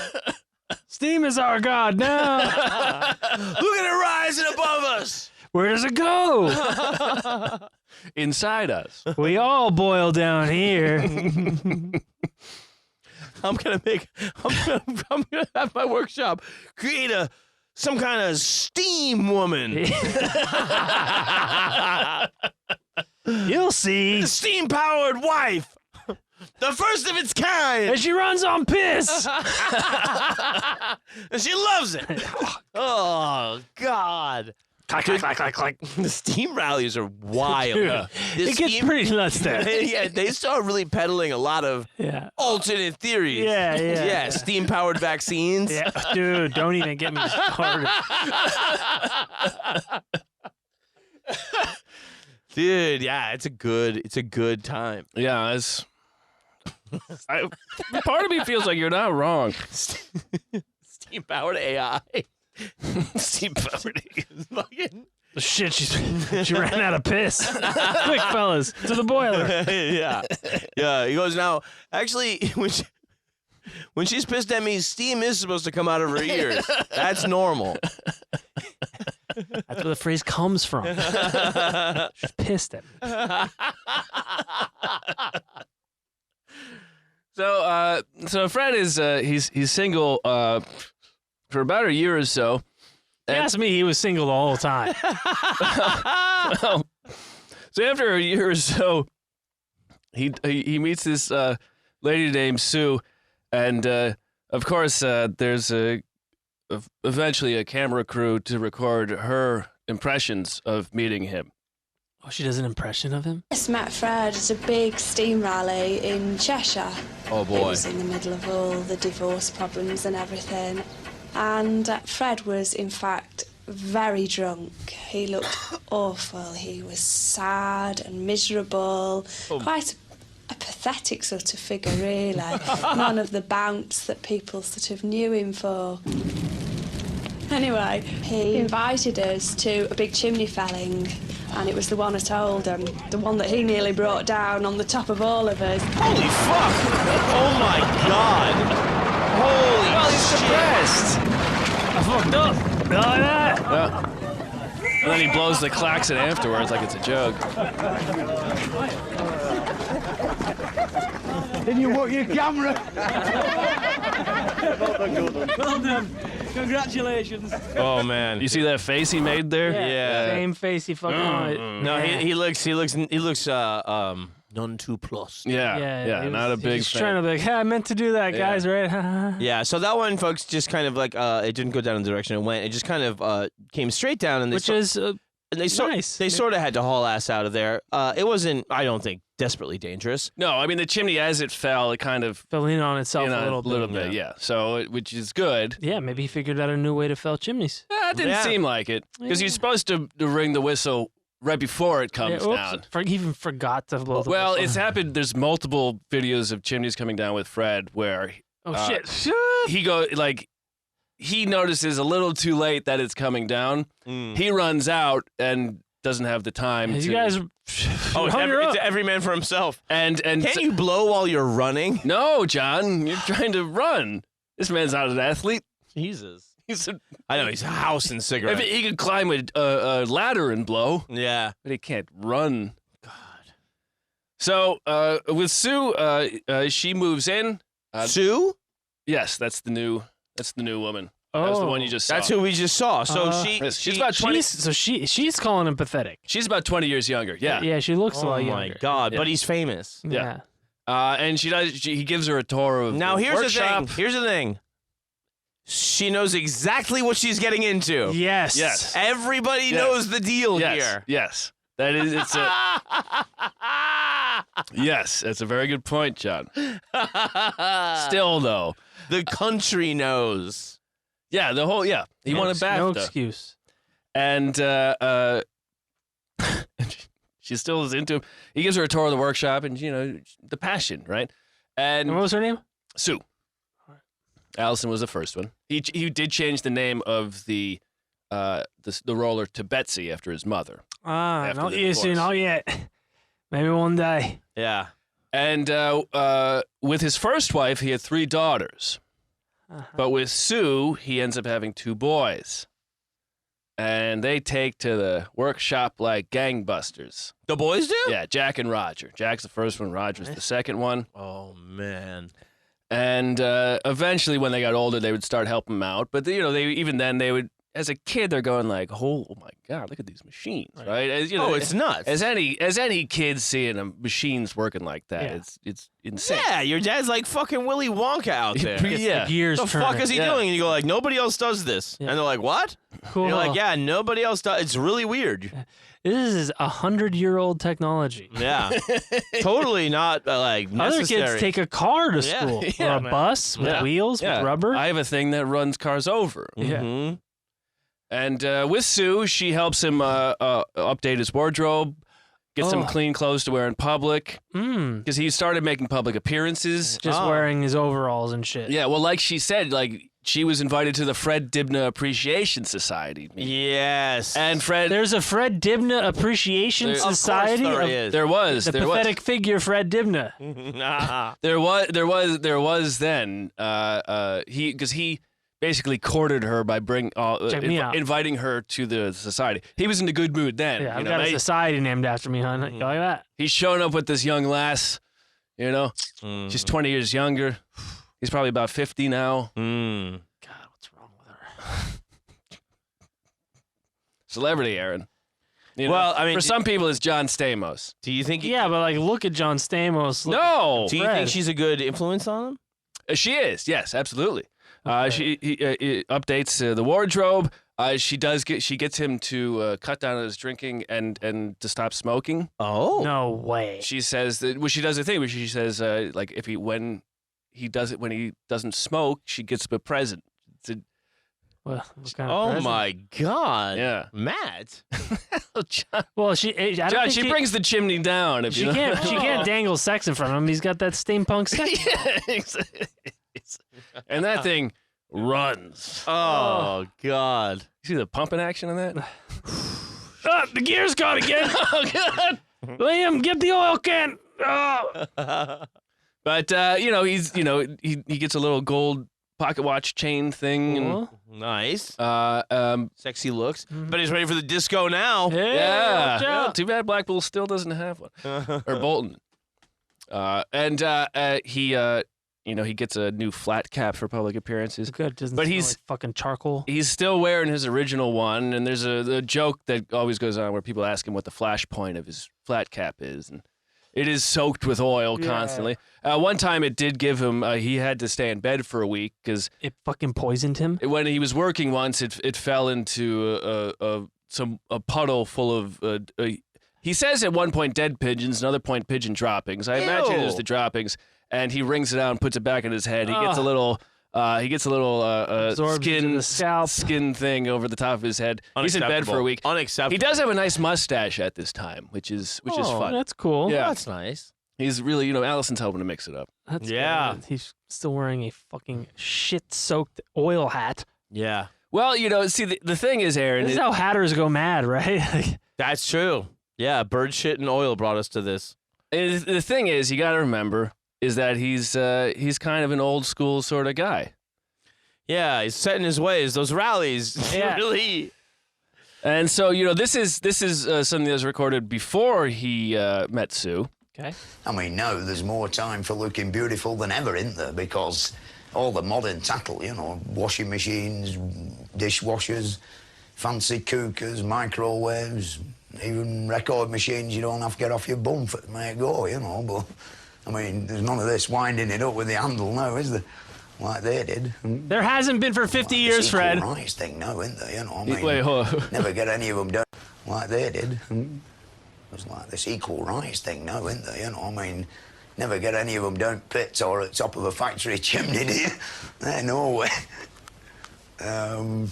What they want, half of everything. Difficult. Typical. Oh, God, real sad trail off. The trail off is a meme. Yeah. Yeah. But, he meets Allison, so that's all good. Wait. You mean Sue, you mean? So, yeah. Sue, I'm sorry. Sue. Oh, so this is before Sue. This is before Sue. So in this... He's lamenting the desire for equal rights of women and comparing it to, they don't do the jobs we do. Yeah, which also, I mean, few people do the job. Yeah, nobody does the job. Yeah, he's just a lunatic. Yeah. He's a crazy man. Yeah. But the thing is... The job of raising his 3 daughters, meanwhile. Yeah. Completely Oh, no, he doesn't have to do that anymore. They want equal rights. But, so as David Hall writes in Fred,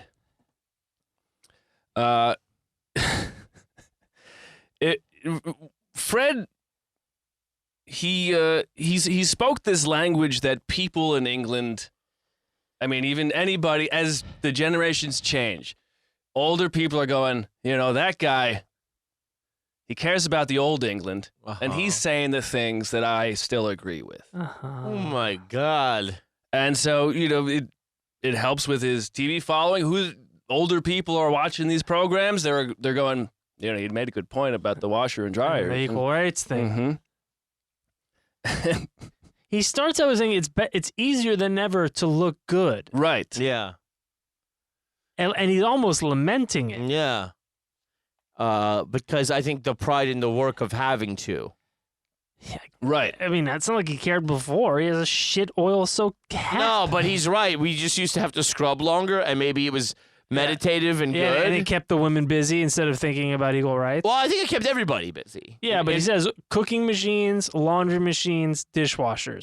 Yes. He's like specifically that's lamenting, true. like, Right. back when they were busy washing all the shit out of my clothes and plates, they weren't thinking about equal That's rights true. and all that.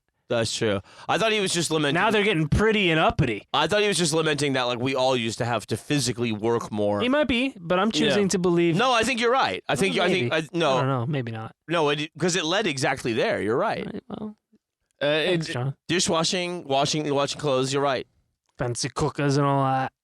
Yeah. Fancy cookers. Because he's not cooking shit. He's got a Tinned ham. And I think I remember back when this is being shown, our reactions to that sort of comment are bigger than I think the people watching it might be. Of course, they agree with him. Yeah, and Or it's generational, like Archie Bunker. He's politically incorrect, and that people enjoy that. 'Cause Right. He's a likable chap. Or they don't, and that's also still engaging. Yeah. Right. Point. Good point. And so he at one point he is working on a church steeple, and Taking that down is funny. Right? yeah, well, yeah. My next challenge, I'm going toe to toe with God. On the Bring your A game, Jehovah. Friday night in Megiddo, you and me meeting in the King of Kings arena. You shed the blood of life, I bleed the same blood. Christ. And as you know, as these programs are going on, you know, I think maybe one of these clip here, it's during Thatcher's England. yes. And England itself is their idea of themselves is changing Very much. and they're feeling like they're losing. The dwindling of the empire. Yes, and Fred is a guy who harkens back to that old empire. Yeah, the good old days of food rationing post-war. We gotta make Britain great again. Back when we couldn't breathe or eat food. Yeah. And as David Hall writes, Fred's chimney demolitions became a metaphor for the wholesale dismantling of British industry that Margaret Thatcher was responsible for. You know, especially in the North. The North. Yeah. Yeah. And he was witty and he was funny, and also he had the same love of when things were quote unquote good, Mm-hmm. even though they were just different. Yeah. For example, Thing is that they're either out of work and very unhappy and have a grudge against society. and he's working on this church steeple, and there's a bunch of graves that have been kicked over in the night, and so this is his response to that. You know, as we did know it, you know, all nice and peaceful and proper. And, you know, they just want to disrupt everything that they can bloody lay their hands on that's disruptible, you know. Why, you know, have we gone like this now? Because things were really bad in the 1930s, you know, people were actually hungry. You know, none of these people are hungry and have no bloody shoes. And yet them fellas in 1930, they didn't do it, did they? Sort of it, you know, I don't know. The thing is, they lived in a world full of bloody fear. They knew if they did the wrong thing, it'd be trouble. And now they have no fear of anything, you know. I mean, I think we've definitely gone too bloody soft, you know, without a doubt. I mean, poor little Johnny couldn't help it, you know, he's under a lot of stress and this, that and t'other. I mean, bloody Ayatollah, if you pinch a loaf of bread there, like, bang, you know, it's the whole finger off, you know. And I think if they did a bit of that here, like, the things would be a bit straighter. Now they have no respect for nothing. You know, all they want is a life of bloody pleasure.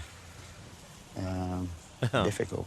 Yeah. Difficult. Which, by the way, this man has done nothing but go dismantling. But his whole life, he's just been a life of his pleasure. And kicking down things. To everybody else's fucking... He's repaired chimneys, too. Oh, get the fuck out of here. The guy was holding up traffic his whole goddamn life, and he's talking about they have no respect for nothing. Get the fuck out of my face. Well, I mean, get the fuck out of here. You know, that kind of... that nostalgia, like... That nostalgia sells, but you can't say it if you're Fred. No, Fred shouldn't say it, but he Fred. It's dangerous when he's like, you know, when he makes a very good point of that, like, when things were really bad back then, people didn't do that kind of shit.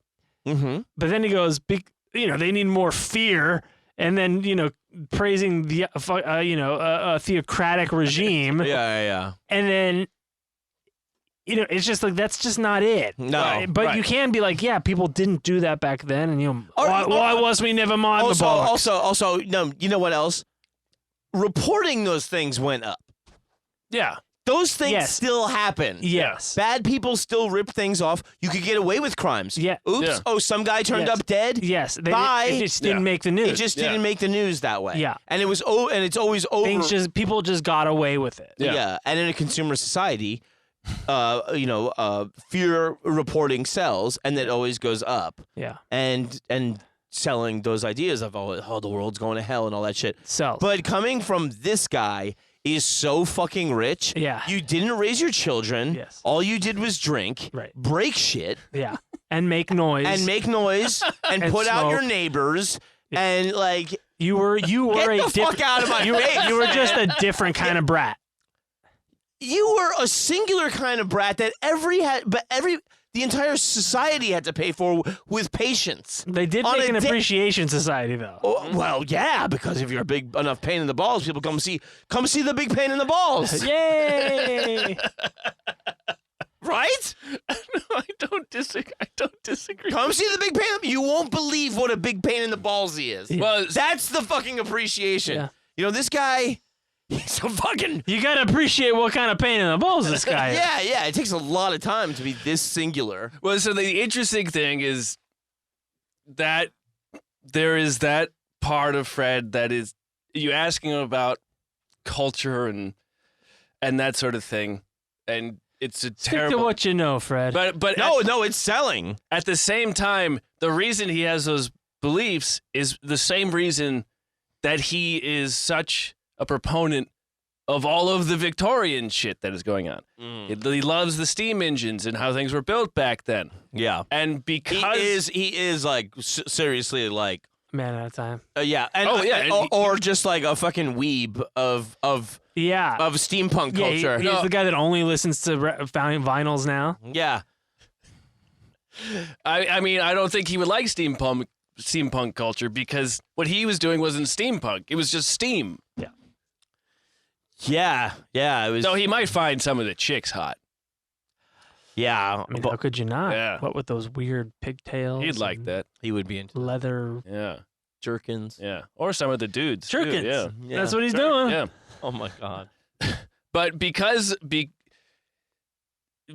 of his our fan Robert, I asked him about Fred, and he said And now, is he from there? Does he's an expert on Fred? He's an Englishman. Ah, well. And he said, who, I would say to myself, is this bizarre northern man who has a quietly erotic response to old buildings and rusted out gears? Yeah. Yes.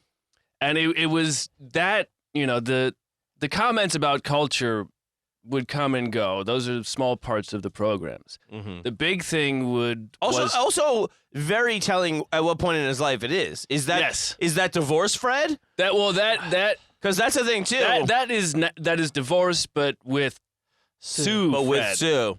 But now he's 50 plus. Yeah. At some point the idea is And you he- don't learn and to he get mi- rid of him. And he might be getting the feedback loop of people hearing what he says on TV Yeah. and telling him they agree with it. Exactly. Yes, especially the people he hangs out with, which are generally old people who like steam engines. And beer.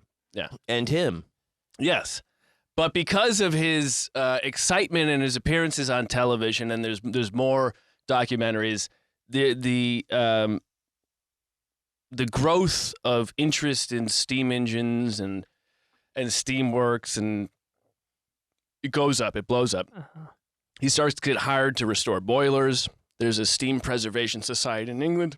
You gotta preserve the steam, Dude, Daddy. I mean, you can't just let it go. Yeah, because otherwise It's gone. it'll become clouds, And we don't. and we can't have it. We need the steam here. catch it. Yes. You gotta catch it. Got lightning in a bottle. Water. But Yeah. And my wife runs on this shit. he would.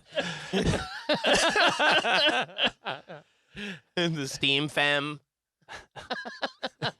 I'll do whatever you want. But because of this interest growing and all of these, he gets more work, which is good because at 60 he can't climb the chimneys like he used to. He gets more public speaking appearances, and in the early 90s, things kind of peter out. But he gets one of his last chimney jobs in 1995. He's hired to restore the Barrow Bridge chimney. That's the chimney he climbed up when he was a youngster for the 10-bob bet Uh-huh. 40 years earlier. Yeah.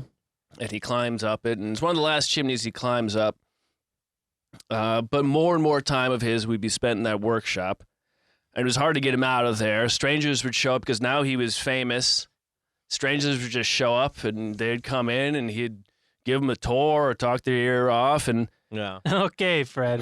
I gotta go. And near the end of part 6, the last part of the Fred Dibnah story, Sue laments that she does 90% of the housework, and Fred really likes cleaning the windows and running the Hoover, but, she Steam powered vacuum.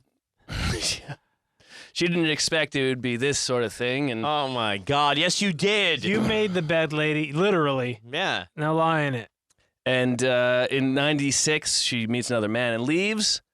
At first, she takes one of the kids, and then eventually she takes them both. Yeah, you're okay too. Come on.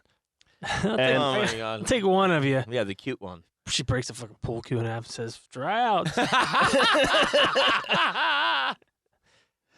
And Fred says, he says, she didn't hate me. She didn't depart like some do saying, I hate you. I'm going to have half your money.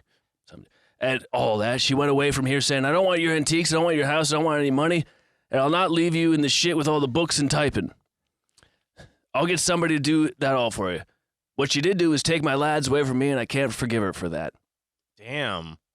Well, no, he doesn't you say fucked that. up, man. Doesn't say that about it first. The other one, yeah. Oh yeah, the 3 daughters. Yeah. So Jesus. But those guys like tinkering in that old steam they shed. do, they do, and he likes that Handy. they tinker in it. Yeah. Yeah. I mean, maybe if he wasn't as old-fashioned, those daughters would have they might loved be tinkering fucking around in it geniuses too. at Yeah. fucking tinkering, man. He'll never know. But so Sue leaves. And all he had to ask those girls was, "You like that?" Yeah. And he didn't. He didn't Yeah. ask if they liked that. Yeah. They would have been the steam queens. Oh. Do you like that? He's so pleased with himself, and he's like covering his mouth like he's about to like crack up. I mean, that chimney falling down was pretty cool.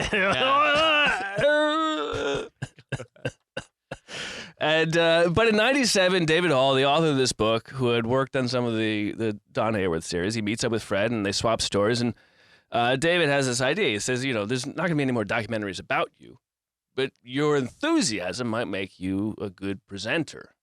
No. And so in 1998, they released Fred Dibnah's Industrial Age on the BBC, and it's a big hit. Got huge ratings, second most visited web page on the BBC website in 1998. Whoa. And Back when there were only 2.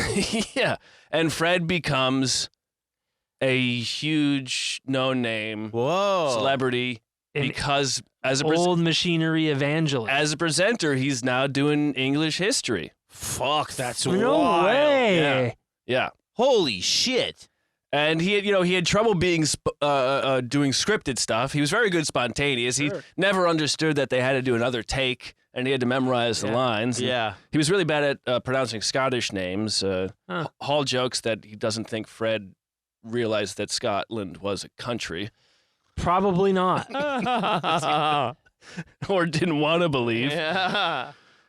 But like Robert said, he had this passion for creation and how things worked. And when he would interview the people he knew, he would get very excited. He would, go to castles and climb in the walls and see how the machines worked. And he became so passionate and interesting about that Wow. he became this huge figure. His enthusiasm was contagious. Yes. Yeah. Yes. Those guys, you find those guys, you can teach them to be on TV. Mm. But that enthusiasm, you just gotta find the right person. yes, you can't exactly. teach that kind of enthusiasm. Even the thing, when they met him the first time, Just let the cameras roll, baby. when you meet the steeplejack, you don't ask him about his thoughts on women working. yeah. But Edit it out. Yeah. You can cut it out and post. Yeah. But the enthusiasm of the steeplejacking. I cannot believe the show wasn't called You Like That with Fred Dibnah. Well, they didn't need to, because every time a chimney fell down, he would say You it. Like That. And eventually, he meets a year or two later. He meets another woman named Sheila. You gotta be fucking kidding. She's a former magician's assistant. Oh my God. Stop it. I felt like I had to add that because I knew just something about it would tickle you. She lets me cut her in half all right. Like that. Instead of her taking half of my stuff, I take half of her. Yeah. You like that? All right. I went through 3 axles. Yeah. And he films some more. He films a bunch more shows. His credit list is growing and growing. And if you go to the Internet Archive, archive.org, they have a bunch of his shows for free up there. And it's worth a watch. You do really see the enthusiasm It is contagious. Yeah, man. I mean, good TV. dude, if you're Yeah. like, if you're fucking into that shit, and I mean, like, and Well, we said what's interesting is people that are interested. yes, exactly. And when you see the bizarre, I mean, completely bizarre invention of the steam-powered workshop, and how all of the pieces are also just beautifully made. Oh, dude, it's fucking Doc Brown's workshop in 1885 Hill Valley. Yeah, but without electricity. But you took the time to paint them, and like it looks. It makes it look like it adds so much love. Yeah. Because you're saying like, I really love this technology. So for my neighbors and everybody else, people that visit, whatever, I'm gonna make it look beautiful. It's gonna sound horrendous. But also that it is happening is miraculous. Yeah. And you are, fucking sharpening tools and doing all this shit. Like it's fucking insane. It's very beautiful, and only somebody with that much level of interest and enthusiasm is the guy to do that. To tell you about everything that brought you there. Yeah. Here's a picture of his house. Dude, how many fucking chimneys this guy got? I think it looks That's like a quad chimney. But it drops down another a story behind it too. Oh wow, it's like on a hill. Subterranean. Yeah. Well, no, I think it's a hill that slopes like our old house. Oh, that's cool. Yeah. So yeah, he built all the way down. The workshop is behind it. And he's got his Jaguar parked in front. Somebody does. Yeah, no, it's definitely not his. I don't know if he ever owned a car.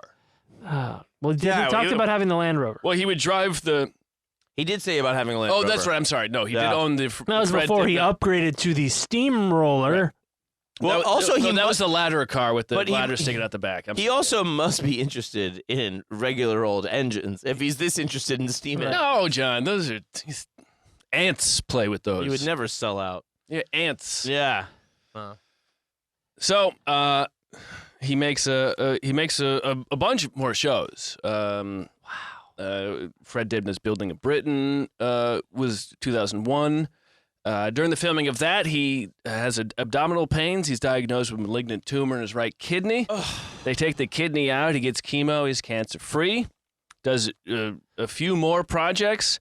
And while he's working on this, he also decides at some point in the last, at this point, we're 2002, 2003. At some point in the last 20 years, he also remembered or decided that he was obsessed with coal mining.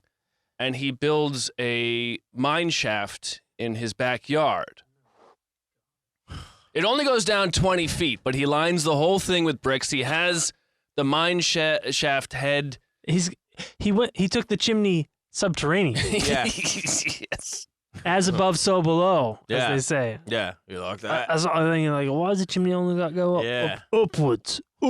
Yeah. Why not have a chimney go downwards? Yeah.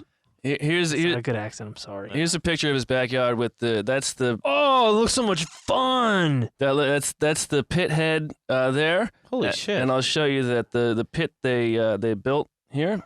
Oh my god! 20 feet down. Lined He's got to have coal to run all that shit. Lined with brick. No, the thing is, it wouldn't actually do any pull out any coal. He just wanted to have something that looked like a coal mine. Yeah. What a fucking idiot. What do you mean? I made a non-functioning coal mine. Well, because there are rules. When the city council discovered he was building a mine, they let him do it. They stopped him, but he had already made it 20 feet. Oh, so he was intending to mine coal underneath. No, he wasn't intending to mine. He was just intending to drill, just to do it. Just to do. Yeah, but I bet if he found a load. A fucking mother load of coal, he would have. No, I don't think he wants to find anything. He probably had enough people. I think he really just wants to do a bunch of dumbass brickwork. Yeah, and have have something to do. But and if just there's coal, you can run your shop. I'm just saying. It's here's my thing. Yeah, it's impressive. It's impressive. Yeah, it is. I mean, it's also basically exactly what you see a lot of. In the finale of True Detective, it looks like if you move that to Alaska, it would be very similar to what I just saw. A lot of sound and fury signifying nothing. Fucking show. I enjoyed it. It's very good. I liked it a lot. Fine. Hold on. Let me finish. Talk about it later. So he starts building the mine shaft. He still hasn't finished fully repairing the traction engine. We got to do that. But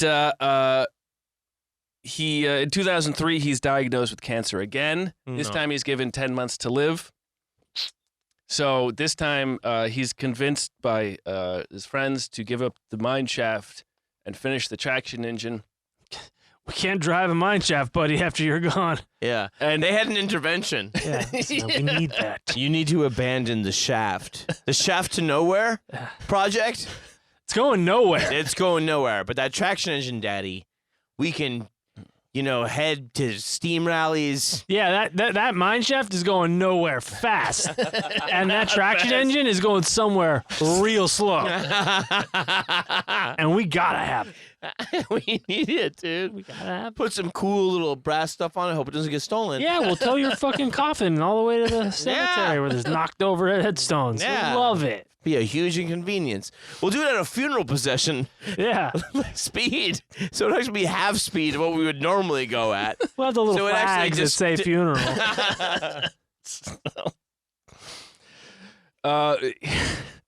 He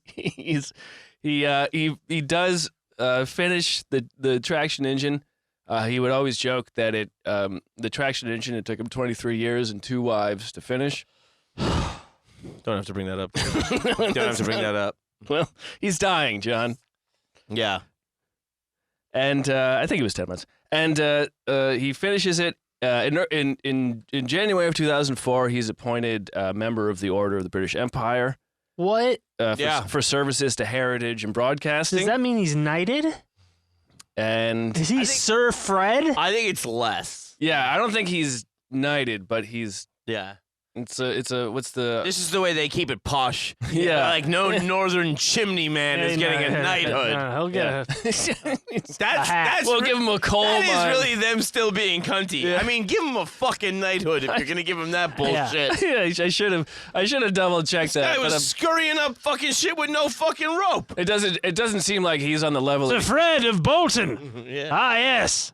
Yes. Please remove your oil shit hat before stepping into the parlor.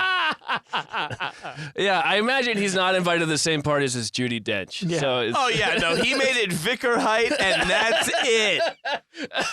That's it, Daddy.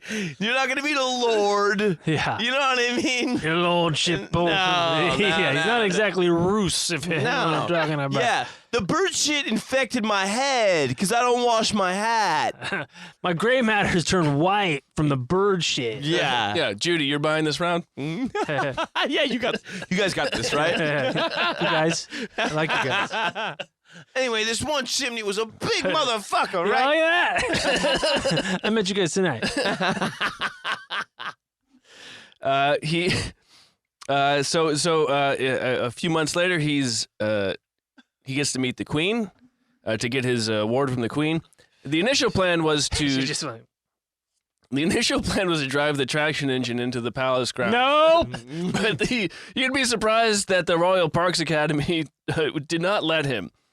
He was allowed to drive it to the Wellington Barracks, a short distance from the palace, and he got his medal in a morning dress and top hat. And the Queen asked him, "Did you still climb chimneys?" Because we could use Oh a my good God. cleaning here at the And he said, Buckingham. I don't know how she has the ability to keep track of everybody. That's what he said. Yeah. Oh, like the fact that she knew who he was? Yeah. Well, they gave you a fucking medal, you idiot. But he was a huge royalist and Oh. believer, and so Oh, wow. it was King. it was a very important. Of I went course. up there and I saw their own Buckingham Palace. They had shit chimneys there. Then I said, you know, I could get up there and band it up and add a crown on top of it. I bet you like that, you royal twat. Oh my God. Troubles. She neglected. Yeah. Difficult. Open that Big Ben chimney, just getting down with the sweep. In November 2004, he died at the age of 66 of While bladder goozing the Old Bailey. cancer.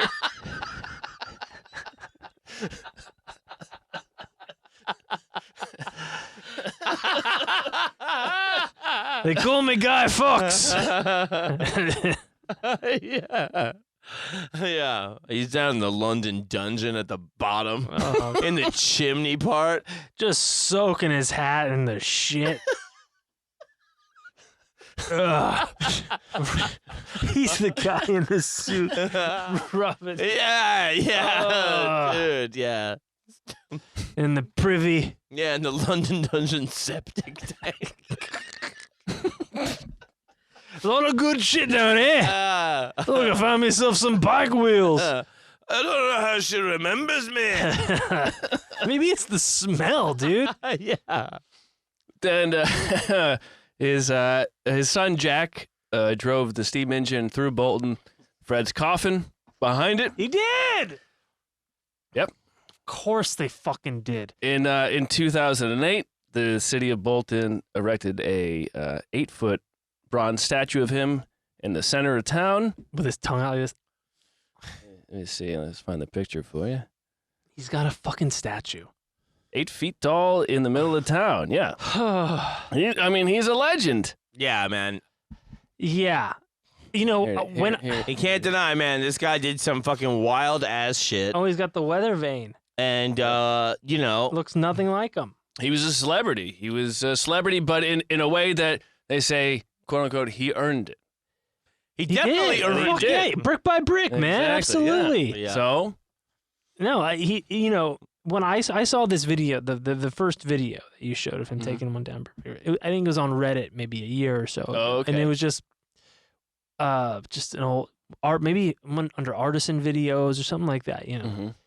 And I was like, oh, that's fucking crazy. Guy, I didn't know they do that. Still do that. This guy does it. He's the guy who does. That's just the tip of the iceberg. Yeah. Holy shit. Yeah. He's a whole fucking thing. Wild character. I would like to see, his BBC stuff on the industrial stuff in the history of industry in Britain. Just.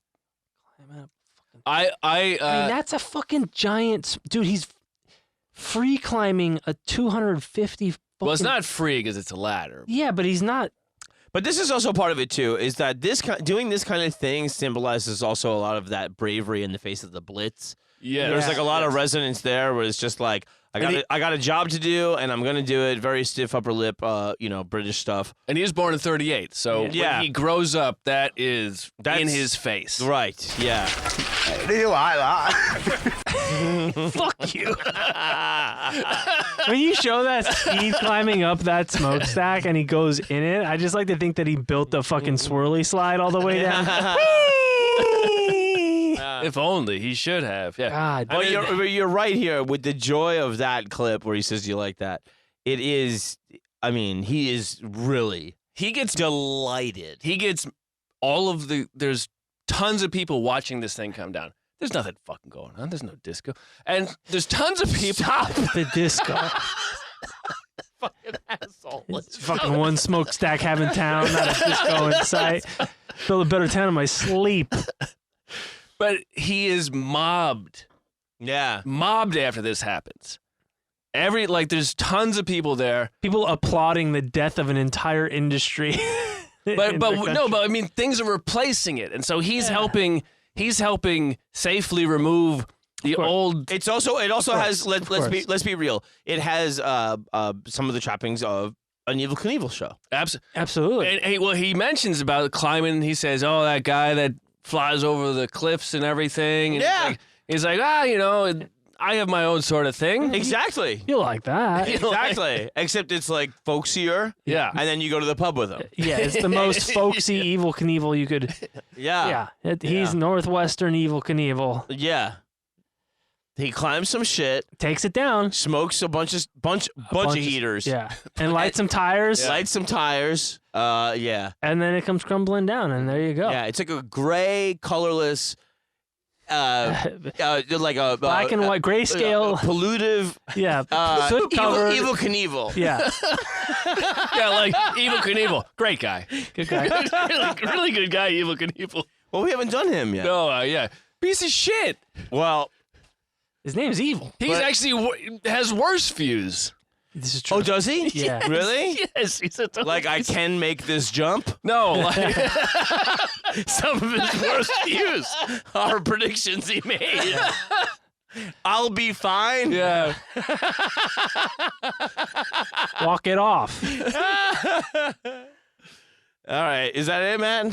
That is the story of Fred Dibnah, Yeah. What a great. the world's most famous steeplejack, an icon of England, Yes. a lanky A member of the order. of, yeah. England. British people that are not knights, but still respected. Yeah. Just not Yeah. quite there. Yeah, just a little A little. 30. Just if you just tighten it up. Yeah. Just have a few more dollars. Yeah, just- if you got a little bit, if you just there's some more. You're just not there. Not Higher tax bracket, and you'd be right in there. not ready for prime time. No. This is what Robert writes in his message. He says, a quick look through any of those videos, you can readily see the cheeky glint in the eye at every moment Fred's on screen. Even as he aged, he never lost that youthful enthusiasm for nosing about and seeing what's what. It's probably a large swath of the nation whose idea of what a Yorkshireman is shaped by Dibnah's BBC shows, whether they are aware of it or not. If you were to create a stereotype of the Yorkshire working class man, it looked a lot like Fred. Right? Yeah. That's good. For sure. For sure. Yeah. And he says the working class yin to Burke's yang. Yeah. And I think did Robert say that? Yes. That's perfect. Yes. there is a thing. Perfect. They're both making connections. Yes. One's but doing one's it- the one's doing it intellectual in after- a white leisure suit, That's right. Yeah. and the other is a working class soot covered. What do you call him? Yorkie? And you have Lanky? to Lanky. you have to give it up to the BBC for doing a human interest story like this to actually bring you into not only certainly an eccentric character, Right. but also one that is going to show you what is going on in this community. Right. Yeah. And the reason why you can't be in London bitching about what's happening in democracy without understanding what is going on with members of parliament that are representing these districts. Right. Sure. And Sure. the life that is so different, particularly in that Thatcherite time, Exactly. Mhm. you know, where there's just a lot, it was, I mean, we had the same thing going on here with like Right. Detroit Yeah. and, just industry leaving and it becoming, Ghost town. yeah. That was great, man. And that's fine. so Yeah. many, but also so many things about his story are about the culture, Yes. and everything. It's a deep look. Yeah. It's a deep look at a nation through a single man. Yeah. Yeah. A guy who straddled a lot of different Yeah. eras of England in the world. Right? Yeah. Yeah. I mean, kind of almost progressive in And his it's, insistence Yeah. on the old. yeah. I mean, And he kept one foot in alternative the methods. previous century that he was not born in. Yes. No. Yeah. But was obsessed. A real throwback. Yeah. Yeah. The picture, the one of the videos I showed you, the picture he was hanging above the bed in the master bathroom was a picture of factories. Oh, well, did he fall and hit his head on the toilet and get an idea for a see steam that, engine? yeah. Oh my God. He did fall and hit it. He did fall once I bet. in his career. He said he fell once. It was in a bedroom of a child's bedroom, and he hit his head on a machine during an operation, and he woke up. He went completely unconscious, and he woke up, and that was the only time he fell. And then he got the idea for that fucking whole workshop powered on. Yes, Yeah. exactly. Yeah. I fell in the toilet, got an idea of what do I run my steam engine on piss. Yeah. And then my wife. They said it couldn't be done. You know like that? Yeah. What a great episode. That was incredible, I Matt. thought you enjoyed it. I'm gonna say goodnight. I love you. My name is John Fahey. I'm Aaron Pita. Remember so. Good night, everybody. We love you. Like that.